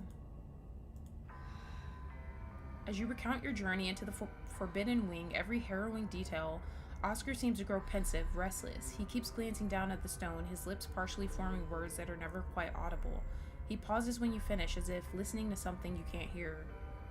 I just want to tell somebody else, just in case. While I can. Yes, I see. It makes sense that your family, the Scarlet family, has a connection to the nature of Scarlet Hollow. That isn't surprising. I had assumed as much. But you shouldn't pay too much mind to what you found in the estate. Not yet. Missing the forest for the trees, you understand, yes? The important thing, that is, the bottom line, is the town, or at least the part of the town I've been in contact with, wants to be free of itself. It's as trapped as all of us. It's as trapped as all of us, after all. And if we help cut it loose, it doesn't matter what your family has done or whether Tabitha has any knowledge of it. So we focus on that goal. We focus on the carvings. I'm gonna say... Oh, I can ask him about the witch. Wayne wanted me to find someone he called the witch. Do you have any idea who she is or how she might come into play? Is that so? The witch? That word feels heavy, doesn't it? Important, at least to the carving. If Wayne mentioned it, he must have goals in common with the carving. This witch is familiar to it. There's anger. I see, of course, she brought them here. It's her fault. It wants you to destroy her. I found designs for the carvings hidden away in the estate this morning. Do they mean anything to you? You show Oscar the notes you found hidden away in Enoch's desk. Prosperity, vitality, spirit, bounty, throne, and dominion seems to be the one under our feet. Yes, these feel correct, if archaic. I would call this one something closer to order than dominion. Maybe I'd call it justice if that didn't feel too informed by the trial. It's interesting, actually. Having these words almost helps me focus on them as individuals, even if I can't quite connect a given presence to a given word, but one of them has been awake for far longer than the others. I can feel that much. But it gets blurry, where one stops and another starts. You're not gonna wind up like Charlie, are you? I doubt it. I'm a living man. I imagine it's much harder to twist something like me than, say, the remnants of a shattered mind not tied to a physical body. So as long as no one is planning on murdering me, I'm sure I can handle a little communication with unfathomable beings, especially considering I had the advantage of going to college after the discovery of certain, substances. That is to say, I have plenty of experience navigating this sort of enhanced state, okay? experience that I'd wager Charlie didn't possess. Okay, well, what if I don't want to go there? I can't force you to do anything, and I don't think the carving can, but it's that or accept your doom. Though at the end of the day, while the Holler's web is large, it's still too small to ever get very far away from where it wants you to be.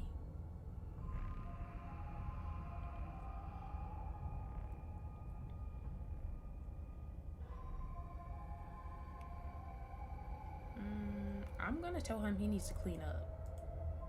Because I understand he's very curious about what's going on and he wants to stop everything, and I understand all that, but like you still are a dad. Like, you down here looking like somebody's homeless uncle. Yes, I've been down here a long time, haven't I? This thing is as dangerous as it is helpful. So easy to lose myself in conversation. I'll rinse off, cook for Rosalina. No, you need to take a shower.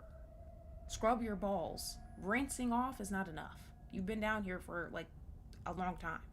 And myself, I should probably eat too, but once I've refueled, I can come back down. I don't know why this carving has chosen me, but it's already helped us so much, hasn't it? For the first time since that bloodstain appeared on the carpet, I actually feel useful. I'm going to make it count. Speak with Oscar after he's made contact with something other. And it was called Roll for Sanity, okay? You and Oscar climb out of the basement together. You attempt to say parting words, but he quickly ushers you out the door, clearly already eager for the chance to return to his rock. You exit the library, finding yourself back on the main street with a map to Julius Tremaine's homestead in hand. But where could you possibly turn to next? I'm going to the police. I'm going to find the witch. Now isn't the time for unnecessary confrontations. Wayne told you to find the witch, and he notably didn't tell you to take this to Tabitha. Only you have no idea where to even begin finding this witch, or for that matter, who she is. You assume she's a she. Could possibly be. Think harder. There's a blurred place that comes to mind when you think about this witch. Fucking symbol. Less of a place and more of a location, but less of a location and more of the idea of a location. A sort of almost location where you feel like you know where it's meant to be, but where you couldn't for the life of you describe it, but you follow that important feeling. Walk alongside that strange feeling. You can't trust what you can't describe. Trace the fraying threads of memory forgotten. Yeah, let's do that.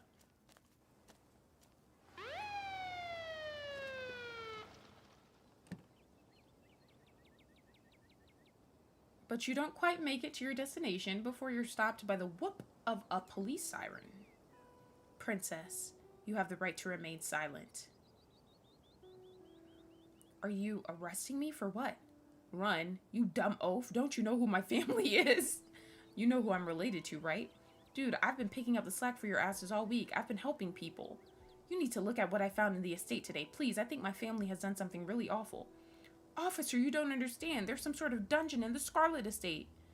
I can't deal with this. I need to find the other stones. I need to figure out what's been going wrong. If you stop me, I feel like something bad is going to happen. Okay, I'll go quietly. If you're going to waste taxpayer money, at least do it with a pizza party instead of trying to ruin my life. Wait, just let me call my cousin, then we can sort all this out. You've got to be kidding me. This is an absolute joke. Unhand me, pig. I have my rights. You wouldn't handcuff little old me. Remain silent. I'm gonna say, are you arresting me for what? I sure am, and I'm so happy you asked. I stopped by the doctor's office this morning after getting a call, and you wouldn't believe the mess I found in there. It's hard to tell what happened when we've got no bodies to identify. Frankly, I'm at a loss for what happened in there, but I know you've been to the Kelly residence this week, and you sure don't have an innocent look on your face right now. You ask me, you look downright nervous. I just wish we'd been able to take you in after that mine collapse. I can't help but think we could have prevented this if we just acted on our instincts sooner. Plus, you've been acting weird all week, and your weird behavior just so happens to coincide with things getting strange around town. Call it a hunch. Well, what about my face, officer? I'm old as fuck now. Don't you see that? Is that enough reason for you? I don't care who you're related to. Justice will be served, and I will be getting to the bottom of things. So like I said, you've got the right to remain silent. Are you actually charging me with something? Or, let me see. Okay, so these are all the same options. I'm gonna say, are you actually charging me with something? I don't have to charge you to arrest you, ma'am. I don't know how it works where you're from, but down here we get 48 hours together before I'm legally required to write down what exactly I'm charging you with. That's plenty of time. Now, where was I? Right. Anything you say can and will be used against you in a court of law. Deputy Franklin whips out a pair of handcuffs, tightening them quickly around your wrists in a smooth police academy maneuver. You have the right to talk to a lawyer for advice before we ask you any questions. You have the right to have a lawyer with you during questioning. If you cannot afford a lawyer, one will be appointed for you before any questioning if you wish. I ain't saying shit then, how about that? He escorts you towards his cop car, opening the back door as he continues reciting your Miranda rights. If you decide to answer questions now without a lawyer present, you have the right to stop answering at any time. There, now watch your head. As you're shoved into the car, a voice crackles over the radio. Okay, Sheriff Hugby. Franklin, pick up already. We ain't got all day, boy.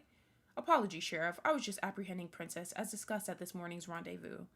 Don't call it that. Makes it sound like some kind of date at a French restaurant. It was our coffee meeting. But that's besides the point. We need you up at the farms pronto. Got ourselves a possible 187 brewing. They're talking about a possible murder. 10-4. Damn, this day just keeps getting crazier. Suppose you'll have to come along for the ride, man. Deputy Franklin wastes no time in turning on the sirens, blasting down the road towards whatever emergency is underway. With you in tow. This is possibly one of the few times he's ever been able to do this, and despite his sunglasses and stiff demeanor, there's definitely an excitement in the way he cruises around the treacherous mountain turns. Okay, you need to slow down. How about that? As the car pulls up to the farms, you feel it again, a tingling at the back of your skull, an urgency, almost like a hand pressing you gently forward with the threat that it might become more forceful if you don't comply.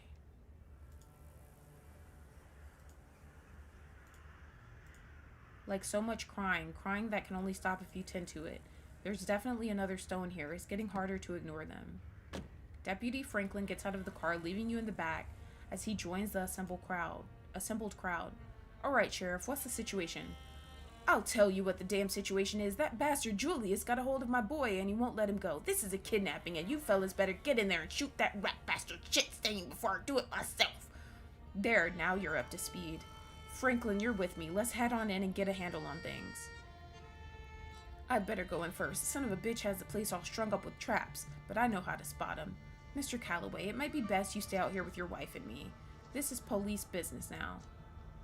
And as far as I see it, it's family business and always has been, whether or not you finally decide to get your sorry asses out here to finally do something about it. Okay, Irma, I guess that's Duke's wife. It's your fault he ever decided to take it on himself to go investigate what happened to Big Betty, all 'cause you didn't listen. That's right, so now you owe me. I'll bring up the rear if that makes you feel like big tough guys. But you can't stop me. Not while my boy's in trouble. Alright, I hear you. Your boy's in there. You want some peace of mind, I understand that. But don't go making more problems than we already got. You hear me, Duke? Leave that gun with Irma. Fine, here. If something happens to me in there, you know how to use it, and you'd best use it. Please try to refrain from making threats of violence in front of officers of the law. Then you fellas better go and get our boy back. Without another... So, his son's missing, it sounds like. Without another word, the officers split up. Derrickson heads for the squad car, while the three men start up the hill to Julius's shack. Irma stands on her porch, clutching the shotgun and watching the other house intently. Okay, Deputy Derrickson. Hey there, Princess. Sorry you had to come along for the ride. We'll have you back at the station soon enough. Sounds like this won't take long to settle. In the meantime, I'll keep you company. The thing calling out to you is starting to lose its patience. You need to find a way out of here before it gets angry. Could you let me go, please? I haven't done anything wrong. You don't really think Bo is dead in there, do you? Don't you think Duke might escalate things? If you guys are arresting me, could you also arrest the guy who's been stalking me since he's doing a real crime? Let me out! Let me out! Let me out! You don't understand. I need to get into that house. I have reason to suspect that there is a cursed stone here that holds some kind of ancient, possibly evil magic. You'll be like, what the fuck? This bitch crazy. Thank you guys for the 12 likes. I'll give you $100 if you let me go right now.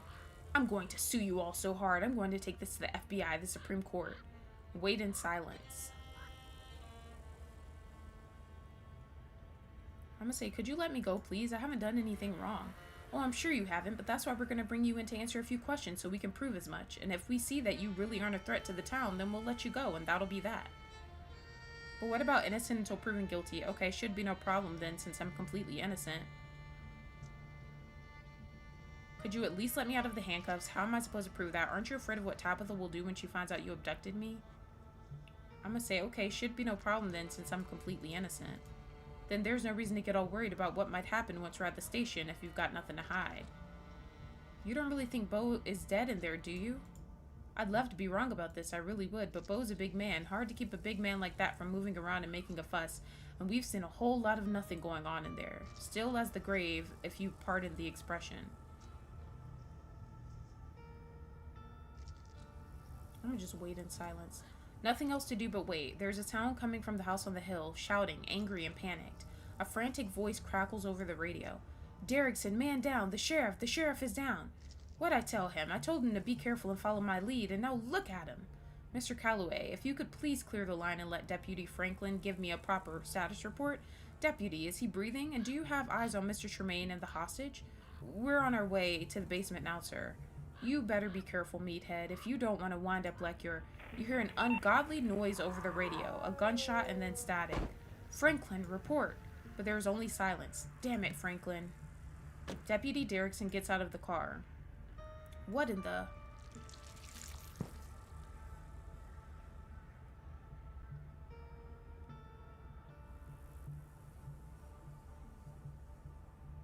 Reese, why the fuck would you do that?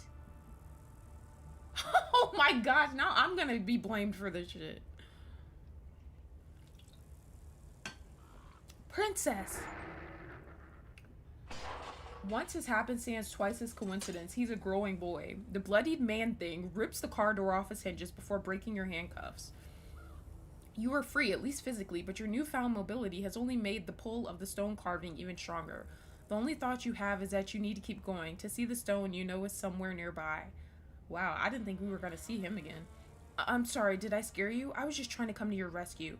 I thought maybe this was because of last night, that maybe they thought it was you. Farmhouse, stone. I have to get to the farmhouse, stone in there. Grunt unintelligibly and keep going. Don't acknowledge him. I'll say this one. Stone, like in the...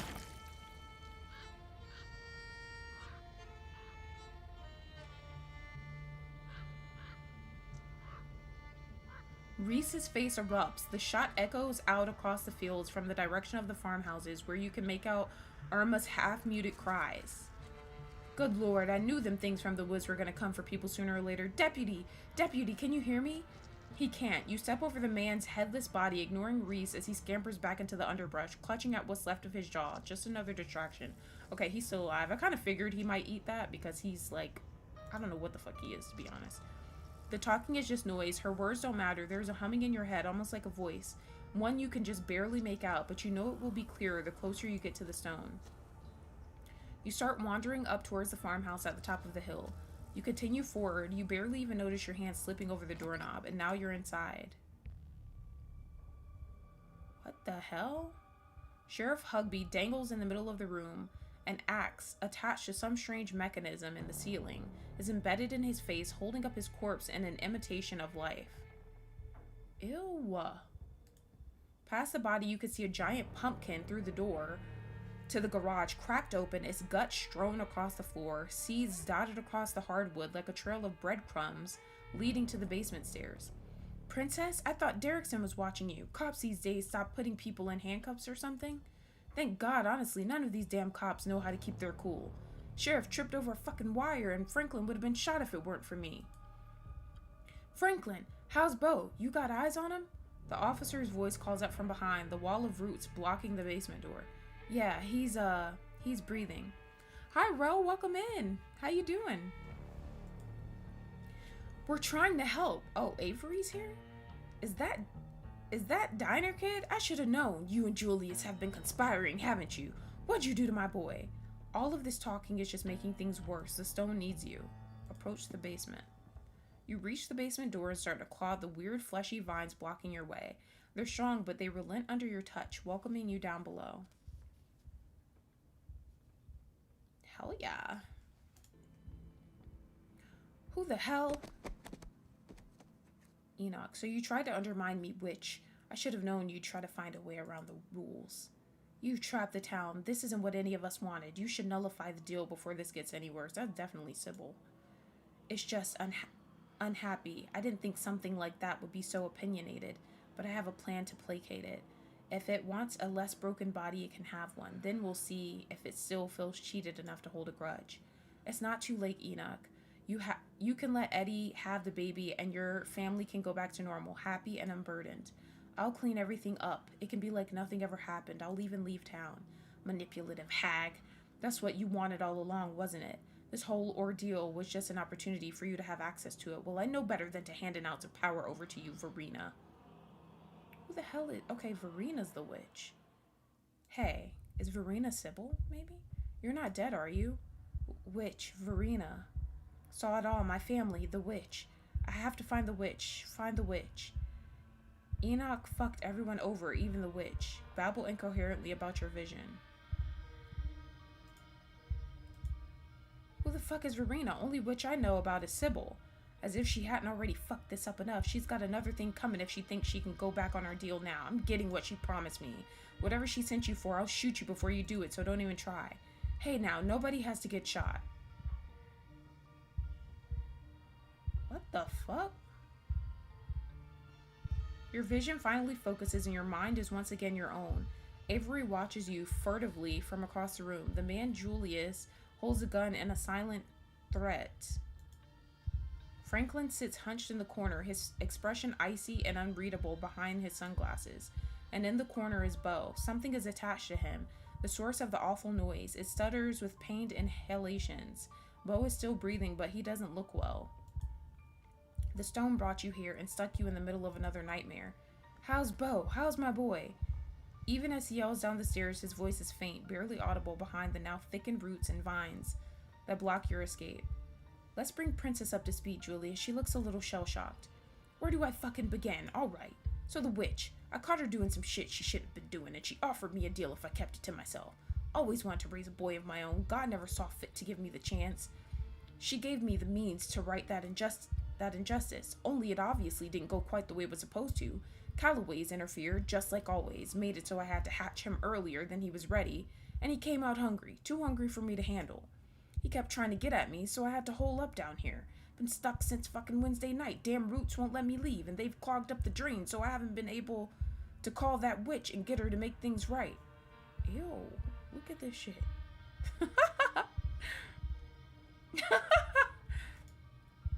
But I'm a man of preparedness. Figured I could wait it out until Beau here decided to trespass. Guess he lost a tussle with my boy, and the two of them wound up down here with me. And that about sums it up. I guess in the end it's only fair. A son for a son. And birth ain't ever pretty, is it? It's not like doing it the old-fashioned way is all sunshine and roses. Just hope he winds up looking more like a person when he's done cooking. I don't give a shit about your story, Tremaine. None of that is a reason to shoot a cop. I didn't even hit you, you fucking pussy. And it was self-defense, castle doctrine. What in the hell are you talking about down there? What are you doing with my Beau? Calm down, Calloway. We got this situation under control. Just let us talk it through. Do you, though? Because it looks like Beau isn't doing too well.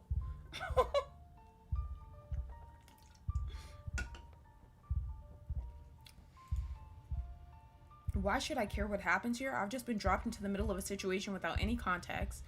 None of this has anything to do with me. I shouldn't be here. Avery, I thought you were chill. Why the hell are you helping this guy? Avery, what the hell is going on down here? This is so messed up. What the fuck is wrong with you, man? Beau, can you hear me? Are you alive? You don't need to threaten anybody. Let's just talk, okay?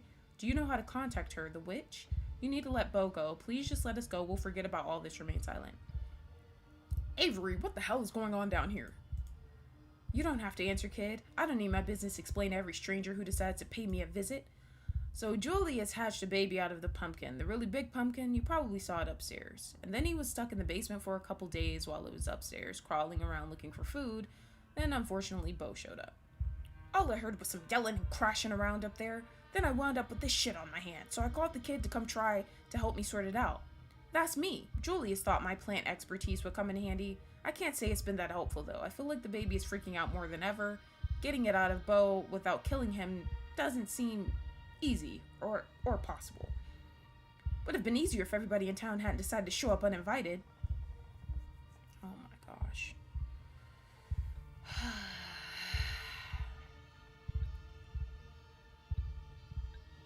Beau, can you hear me? Are you alive? Where's my daddy? I'm here, Bo, and your mom is just outside. It's gonna be fine, Bo. It's gonna be just fine, Bo. The officer is gonna get you out of there and everything's gonna be fine. I think I can see it. Look, all those bumps under his skin. That thing really did go deep. That thing is my son, and you will address him as such.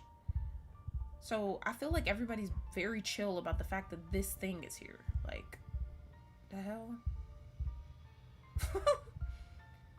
Sorry, Julius. You can't help but notice the way Julius postures himself away from the thing implanted in Bo. He's afraid of it, and with how he's clutching his side, he's likely already been wounded. Listen clearly, if you need something, you woke up talking about the witch. You want to know where she is? I can tell you how to find her. If none of you does anything stupid, then I'll tell you what I know. Sound fair? Not once has Julius explained what Avery of all people is doing here. They certainly stick out like a sore thumb here. The conversation is interrupted by Bo shifting uncomfortably as the creature lets out a guttural moan. That's my boy. Enough of this bullshit. There's the sound of something being torn from wood, then hacking at the vine-like tendrils blocking the doorway. But no progress seems to be made. For every piece severed, another grows in its place. You want to bring the whole damn house down, Duke? A string of desperate curses from upstairs, but the axe doesn't stop swinging. Bo squirms with discomfort. The baby seems to be digging deeper.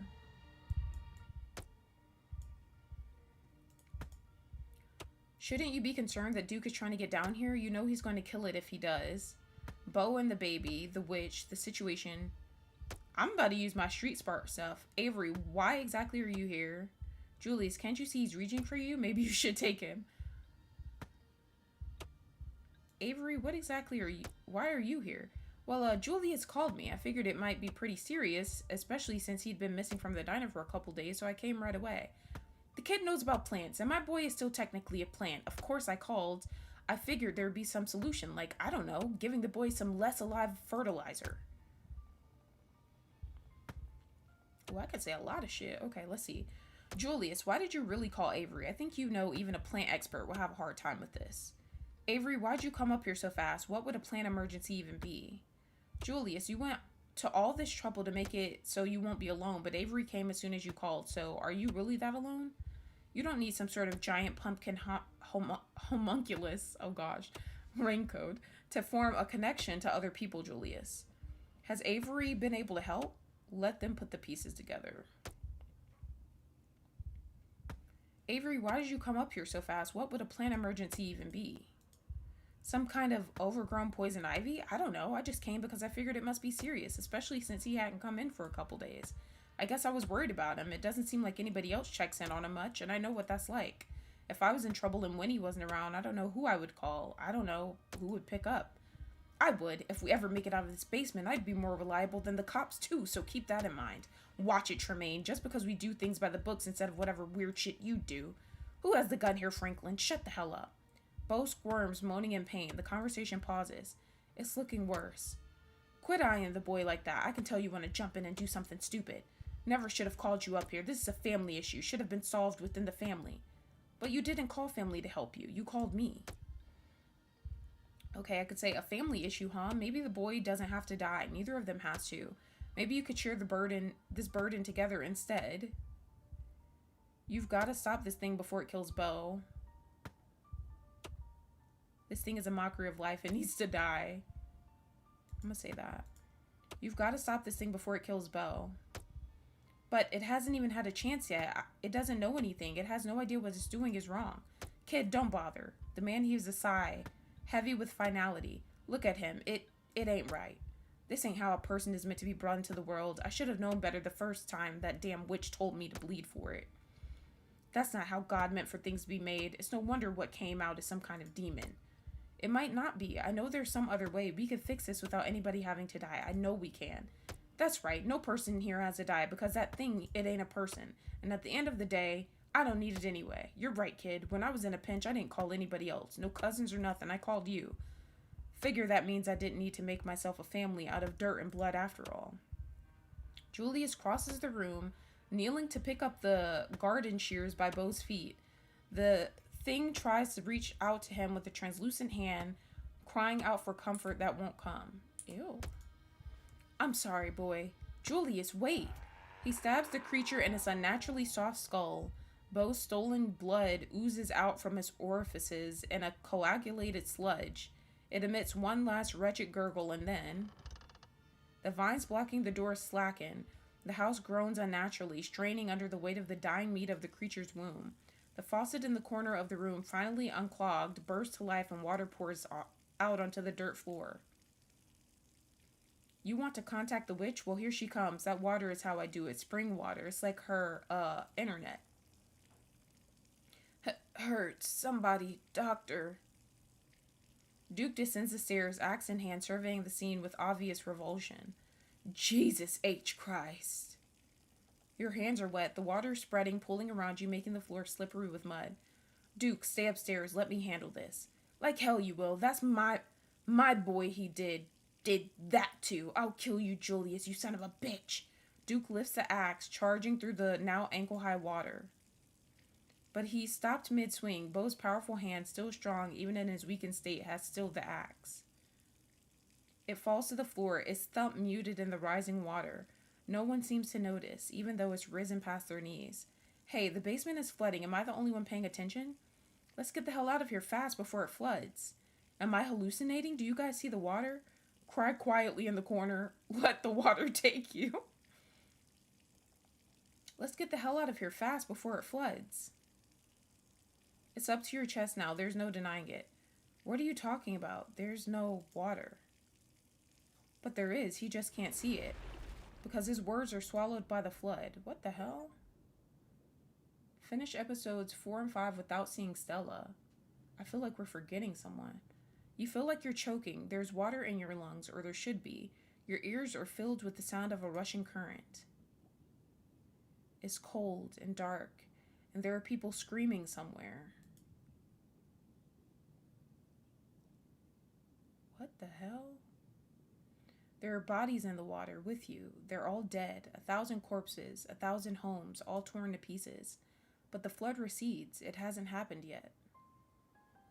You are the mother of a daughter, and your daughter has told you about her terrible dream. There's the eyeball. It's going to kill everyone. You are not the one who had the vision, not yet. It has only been described to you by the daughter you have been teaching, as your mother taught you. You're the only one who can stop it, Mother, but you won't be strong enough. Her words are heavy. How can you be sure? Maybe it's only a dream. The village is doomed then. Of course I'll stop it. Don't worry so much, daughter. I'll say that. No, Mother, I've seen it. You will try to stop it and you will die. But there's another path. Take my power. I give it willingly. I won't destroy my own daughter, but I want you to be your own person. I can't do this to you. I can't lose you. It can't be that I'm destined to lose you. It's too cruel.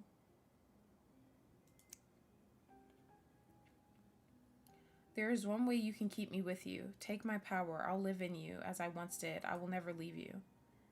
Reject it and let 1,000 die. Accept and take your daughter back. Okay, I'll do that.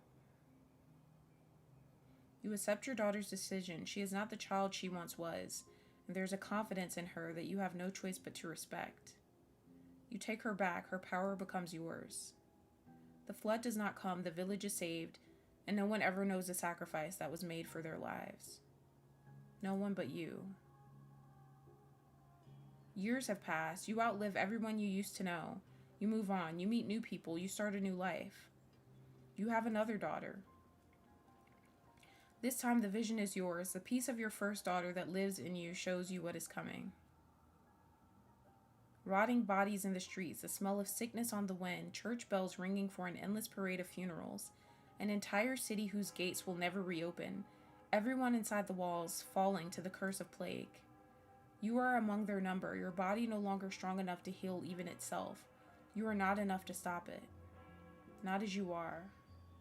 There is another path, a narrow thread. If you were stronger, you could tug at it and unravel the tapestry of the future. Mother, what's wrong? Your daughter will never be as strong as you are. Not after what you had to do, but she still carries in her some strength. Enough. Explain to her as it was explained to you. Take your daughter back. Let's explain it. You tell her what's coming. You explain what she has to give up, what you both have to give up. You love your daughter, after all. You will miss her as you miss your first daughter. She is angry. Even when you try to explain that she will be a part of you, that she won't die, she cries and cries and she tries to run away from you. Fate is attempting to cut its loose thread. The entire city rests on this decision. Stop her from leaving. Let her go and give up on the city.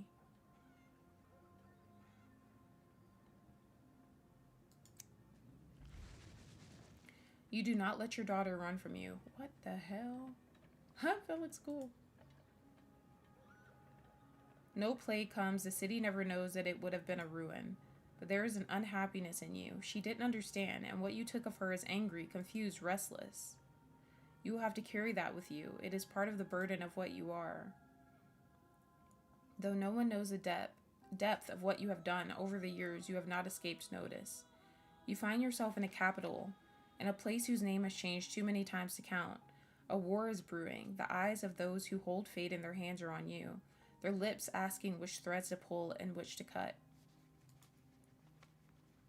And the tapestry is once again revealed to you. The war rages and it never stops raging. Bleeding that spans generations, children born to die, decades of pain that leave a raw wound on the world. Or it ends before it begins. The few die for the sake of the many. You can guide powerful hands to crush those that need crushing, if only you have more power of your own. You call your daughter to you. You raise them differently these days. The disquiet left by the reluctant daughter taught you a permanent lesson. They don't need convincing anymore. They are ready to return to you whenever you need them. Take her back and stop the war before it starts, or let her be free and plunge the land into generations of wars. The daughter joins her sisters easily, as she has been trained to do. You are the only one who will remember her sacrifice in her name. A small rebellion is crushed before it becomes a revolution. The people in power are happy. You leave. You don't want to see any more visions of war. You set your sights on a place where there are no kings. And yet, even an ocean away, power finds you. A man with aspirations. Anyone can hold power here, you have discovered, if they're vicious enough to want it. The hunger in him senses the power in you, and for a time, you humor him. You allow him to give you a life of comfort, you and your daughter. You don't see a future where he ever grows more powerful than you can manage, not until the vision comes. I'm so confused right now, I'm just being honest. What the fuck? I may be reading like I know what's going on, but I'm confused. A war like none the world has witnessed. A fledgling nation devoured in the nest. A man who sits on a throne where none was meant to be. The world under his cruel fist, bowing to his crushing weight. The very ocean stained red by his influence. He's already on his way. You realize too late you have been too close to him to see it. Your choices have already narrowed. The war is coming whether you strike now or not. The loose thread sticking out from a mass of blood with you too weak to grasp it. But you have a daughter. You always have a daughter, until you don't. It's time to rest. Aren't you tired? Take her back and erase the man before his name can mean anything. I'm gonna say it's time to rest. Of course you are. But the world needs you. You can't let it end like this. The part of you that is your first daughter can't let you.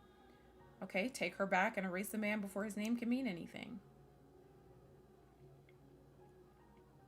She joins her sisters, as is her destiny, and you remove him from the world. The hole where he was filled by lesser men, none of whom remember whose shoes they're stepping into, and none of whom can hope to command the way he would have. Blood is spilled, less blood, but you still feel every drop. You hide yourself away from the world. You and your daughter, the vision still finds you, but here they're small, the decision simple. You make them all the same, helping where you can, a storm halted, a conflict settled. Make sure you guys hit that like button and subscribe if you haven't. Until one day, when you were shown a dark pit, splintering wood, debris trapping everyone inside, bodies burning as the very rock catches fire, children screaming as their flesh bubbles, then silence as lungs fill with smoke. You know the choice that lies in front of you. Not this time. You take your daughter's hand and you look her in the eyes. They're green like yours. You don't want to do it this time. You stare out over the hills together as a plume of smoke rises in the air, but you can't hear the screams from here. You assume you will die one day like anyone else. After all, you're long past due. Maybe you'll be lucky enough to know your grandchildren before you go. Then the man comes, and with him a vision. He's already decided. He's bringing something here, something ravenous that doesn't belong, but that has been pressing at the edges of your world, trying to find a way in. It has its way now, whether you help him or not. More of the thread you followed comes into focus, and for the first time, you follow it beyond your death. Disaster after disaster, crisis after crisis, thousands of years of little cuts that you weren't there to mend. On and on it goes, longer than you can ever hope to follow. Its toll eternal and incalculable. But there is a new thread too. If you are patient enough, if you are strong enough when the moment finally comes, if you do everything right, you can devour this thing that sits outside the world. And it will give you so much power that you will never have to take back a daughter again. You could fix as many things as you'd care to fix. Floods, plagues, wars, kings. You look into her green eyes, so much like yours. Why does that look like Tabitha? Hello? You can't. Take her back and summon the entity into the world. But you did. Okay, I have to take her back too. A world without you there to guide it. Make no incorrect choices while retreading the past. I mean, y'all didn't really give me much of a choice. You welcome her back as you have with every daughter before her, and you help the man. He is arrogant. He cheats the thing from another world in every way he can. He wastes your time. There will have to be more daughters before the day comes that this will be over. But days and daughters come and go, and you are very patient. You have to be. If you're to stop the hurt that would scar a world without you there to guide it.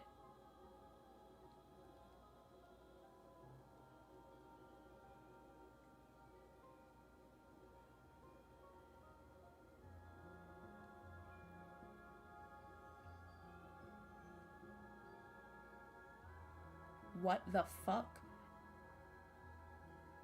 That's why she's missing? And now you are here, on the cusp of the end, the final daughter. What are you doing here? Are you real? No, it doesn't matter. I don't care if you're a dream or not. I've already made my decision anyway. Don't bother trying to talk me out of it. I finally have a real purpose, and now I know what that purpose has always been. I can't go back, or it would hang over me for the rest of my stupid small life. I understand it has to be done. I'm sorry that it has come to this, but we both know how important this is. You're doing the right thing, Kanika. Your whole life has all come down to this moment. Thank you for saving us. I forgot you. I can't believe it all day. It's like you just didn't exist. What decision? How do we know any of that really happened? What exactly is she trying to prevent? Do you even know? That's okay. It's part of all this. Soon enough, you can go back to forgetting, and it'll be like all this never happened. You won't even know to be upset about it. Okay, I want to say, what is she trying to prevent? That thing that Enoch brought, whatever it is, breaking out and causing havoc and all of those disasters, my mom would be able to stop it if she takes this power for herself. I'm so much smaller than all of that, but in this moment, I can be what stops it. I can be big enough. My life can be meaningful. Do you really feel like you have to sacrifice yourself for your life to have meaning? Working at a shitty little general store in a dying town? Yes, I would call that pretty meaningless. How do we know any of that really happened? Doubt all you want, but I'm not taking that chance, because if I turn back now, I'll know everything my mom could have stopped will be my fault.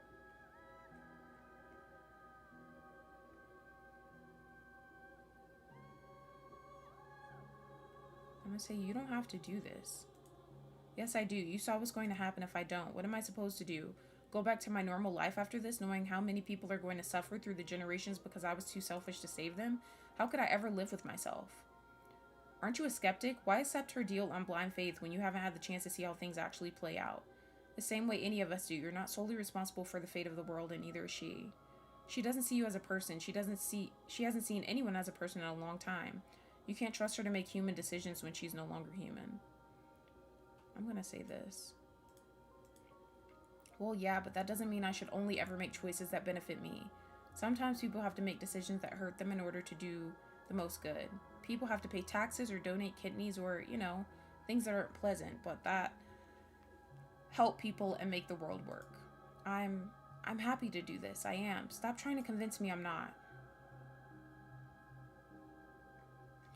You're right. I'm sorry you found your purpose. I should be grateful that you're willing to do this. If this is what you really want, thank you for saving us. Erasing yourself from existence isn't exactly the same as paying taxes, Kanika. You don't even know if she's telling you the truth. You're so busy making excuses for what she wants you to do, you're not letting yourself feel what you actually feel. What if you let her erase you from existence and no one is saved? Would you regret it? What if you have value outside of what you do for other people? What if you deserve to live? I'm gonna say this one. It was a stupid example, fine, but she's not lying to me. I know she's not. Even if she lied to me my entire life up until now, it was all because she knew this would be important. She had to make sure I was in the right place, in the right mindset to do what had to be done. And I couldn't know about it beforehand. Of course not. No, I can't. Quiet, dear. There's no need to let Princess talk you in circles. You already know the right answer, remember. I told y'all I don't trust this bitch. I don't know anymore. Princess, you have no idea the kind of danger you're putting yourself in by being here. You think you're doing the right thing, but all you're doing is dooming countless lives, starting with yours. Tabitha, too. I'm sure you've noticed how stressed she's been. She carries an incredible weight on her shoulders. But she can finally be free if you let me do what needs doing. Kanika can't save you on her own, but I can. I'm only able to tell you so much, but I tried to show you what I could. I'd hoped you would be able to trust me by now for your sake. This is the only way your story gets a happy ending. Street smart, she is telling the truth. Oh. Okay, good thing I know that. So is her life or mine? Is that what you're saying? Sybil, I don't feel super good about this. Wayne's already going to take care of me. I don't need your help. Why can't you be direct? Why all this mystery? And what's supposed to happen to Miles after all this? Are you just going to abandon him or something? Did you know I was going to wind up here? Doesn't this throw a wrench in your plans? Why should I trust you after everything that just happened with Julius? Let her finish what she started, grab Kanika, and pull her free.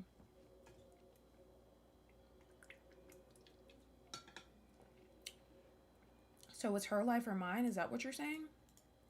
That is a very distinct possibility, yes, though any harm visited on you won't come from me. You're in danger. I'm sure you can feel that. And I make a powerful ally. Believe me when I say I understand the burden that's been placed on you. Sybil, I don't feel super good about doing this. I know how unpalatable this feels, Princess, but pull back the curtain and it's a far kinder choice than anything you've been party to this week. How does a gentle exit compare to letting Reese Kelly devour his mother? You saved Duke from a terrible fate, but at the cost of one of the few things still tethering Stella Richmond to reality. She'll be hurting for a long time, possibly the rest of her life. The town has been so unfair to her. You saved Rosalina Gutierrez from a mind collapse, but at the cost of two of her friends. They're both still alive, but there's no telling how long it might take to dig them out of there, and no telling what continued exposure to that stone carving might do to their young minds. You courageously chose to free Charlie's spirit from the library, but at the cost of so many of your years. Have you stopped to wonder how many people you haven't been able to help because of your body's frailty? I don't think you've made any wrong choices, Princess. Enoch's legacy has simply stacked the deck against you. My daughter is one person, and she won't die in the traditional sense of the word. She'll be here with me and her sisters. It will be gentle, like stepping into a pool. All of these lingering threads left by your decisions can still be mended if you let her help me. Kanika's memory will be but a passing breeze. There won't be anyone to hurt from her loss. Even you'll forget her as soon as she's gone. The burden of remembering her is mine and mine alone. I'm gonna say, Wayne is already going to take care of me. I don't need your help. Sybil flashes you a pitying look. You poor dear, do you really feel like he's the only one you can turn to? You think I've been manipulating you, yet that man somehow managed to earn your loyalty just because he's been kind? Kindness is easy when you're free to lie. Truth is what's hard. I'm giving you the truth now. Why can't you just be direct? Why all this mystery? Those are the rules. Every bargain has its rules. And what about this bargain? What rules would I be agreeing to? This isn't a bargain. I was always going to help you. After all, I intend to break the structures that have been holding everyone in place. I have no interest in building a new prison. And what's supposed to happen to Miles after all this? Are you just going to abandon him or something? Of course not. Do you think I haven't had other children in the past? I just become something else to them, someone who still loves them. He won't be alone. He'll still have the both of us, just in a different way than he used to. The question you should be asking yourself is what will happen if you stop this from finishing? Do you think Miles would be better off with a broken family in a town where everyone stays trapped? Let him be free to have a future, Princess. Did you know I was going to wind up here? Doesn't this throw a wrench in your plans? I did see this possibility. No inevitability, I suppose. I'd hoped it would be all over before you could find me. I know it can be unpleasant to watch. I'd hoped to spare you, even if I knew in my heart that all the worthwhile roads for you to walk could bring you right here before I could finish my work, but your being here only throws a wrench into things if you're unable to grasp the weight of what you're about to do. So ask as many questions as you need to. Explore all avenues. I will answer until you understand. You call this truth? It's the closest I can get to it, yes. Why should I trust you after everything that just happened with Julius? Oh, the baby? The one he was supposed to keep incubating until the pumpkin had shriveled in the field? I gave very clear instructions, you know. It isn't my fault that the Callaways decided it was their property or that he decided to hatch it while it was still hungry. I saw the possibility, I won't lie to you about that, but I see many possibilities. It was just as likely that the baby would consume him before anyone was the wiser, or that the pumpkin would be taken to the fair and the thing inside would die where no one could see his suffering. Sometimes, Princess, pain is unavoidable. Julius wanted a fix for everything that had gone wrong for him over the decades of his life. I couldn't provide that, not after who he had decided to become. It was already too late to stop those consequences from reaching him.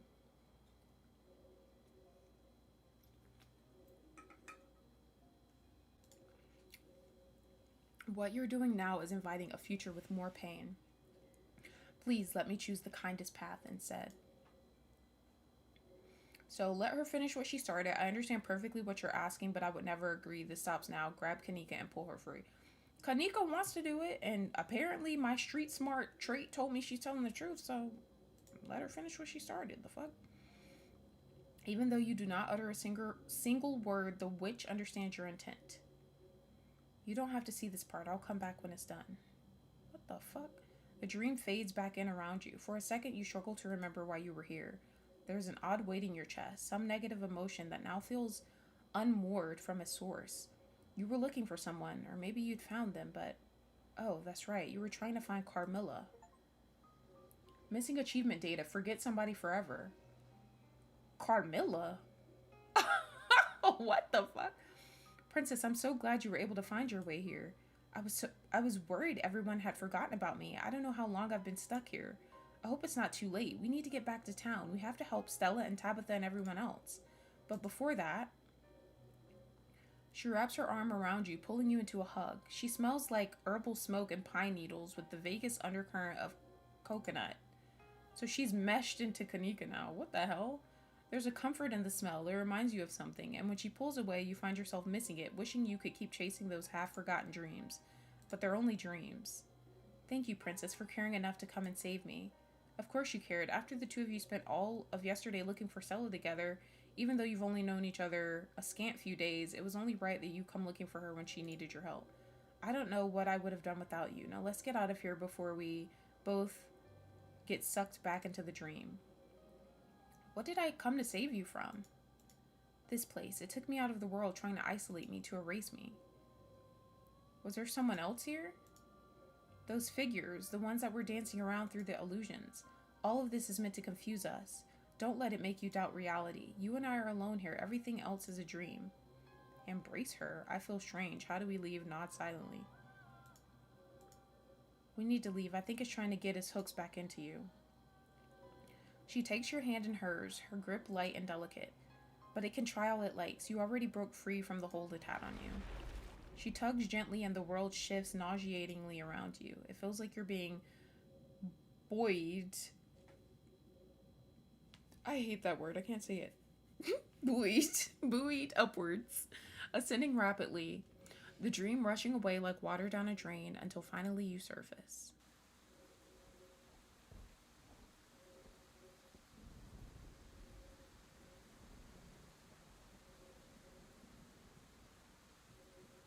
You're outside. It's raining. You have no idea where you are. Tulip? Janie? Okay, finish episode 5 with Street Smart. Finish with Talk to Animals. Actually finish episode 5. This is the end of episode 5. Only one major content update remains until the story reaches its conclusion in the final chapters. Oh, wow. Stay tuned for updates on this final release by joining our Discord, following us on social media, or signing up for our newsletter. Hell yeah. Wow, that was Interesting. Oh, another romance option. I'll definitely need to replay this with one of my no romance routes. Wow, that was a very abstract chapter. I'm glad they had that like epilogue because I didn't really care for. I guess it's just because it's so like abstract and it can get kind of confusing and overwhelming, but the end was definitely a lot more interesting to me than the actual chapter. Deja vu. Hell yeah.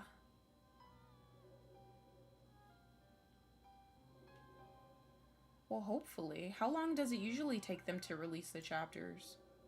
Because this is my first time, you know, experiencing the release of a new chapter for this game, so I know you've probably been playing it for a while, like, so you're pretty used to the release and stuff. That was crazy though. I don't even know what to think about this shit. This is insane.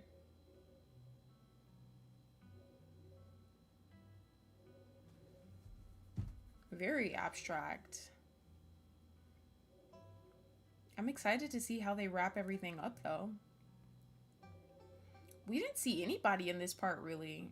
Well, we saw Reese. I wasn't expecting to see Reese. And then, of course, we saw Duke and Bo and Avery. I feel like I saw everybody I wasn't expecting to see. And then Kanika, we saw her. Stella, we didn't see her or Tabitha at all. I didn't even get to see Tabitha's teeth. Except for in the recap.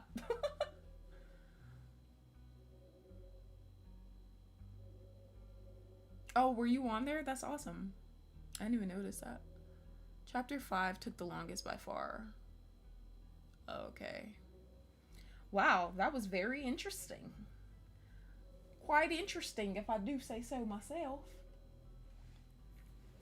Well, guys, that is the end of that. As you guys know, tomorrow I probably won't be streaming. But like I said, if I do stream, because I'm not going to be home, but if I do stream, I'll probably do like a late night RimWorlds vibe. And Friday, we're jumping into Resident Evil Requiem. I already have the stream up for that, so go leave a like on that. And I will see you guys maybe tomorrow, later in the night with RimWorld. If not, I will see you guys at 6 o'clock p.m. Eastern on Friday with Resident Evil. This was really cool. I hope you have a great rest of your night, everybody. Thanks for hanging out with me. Bye!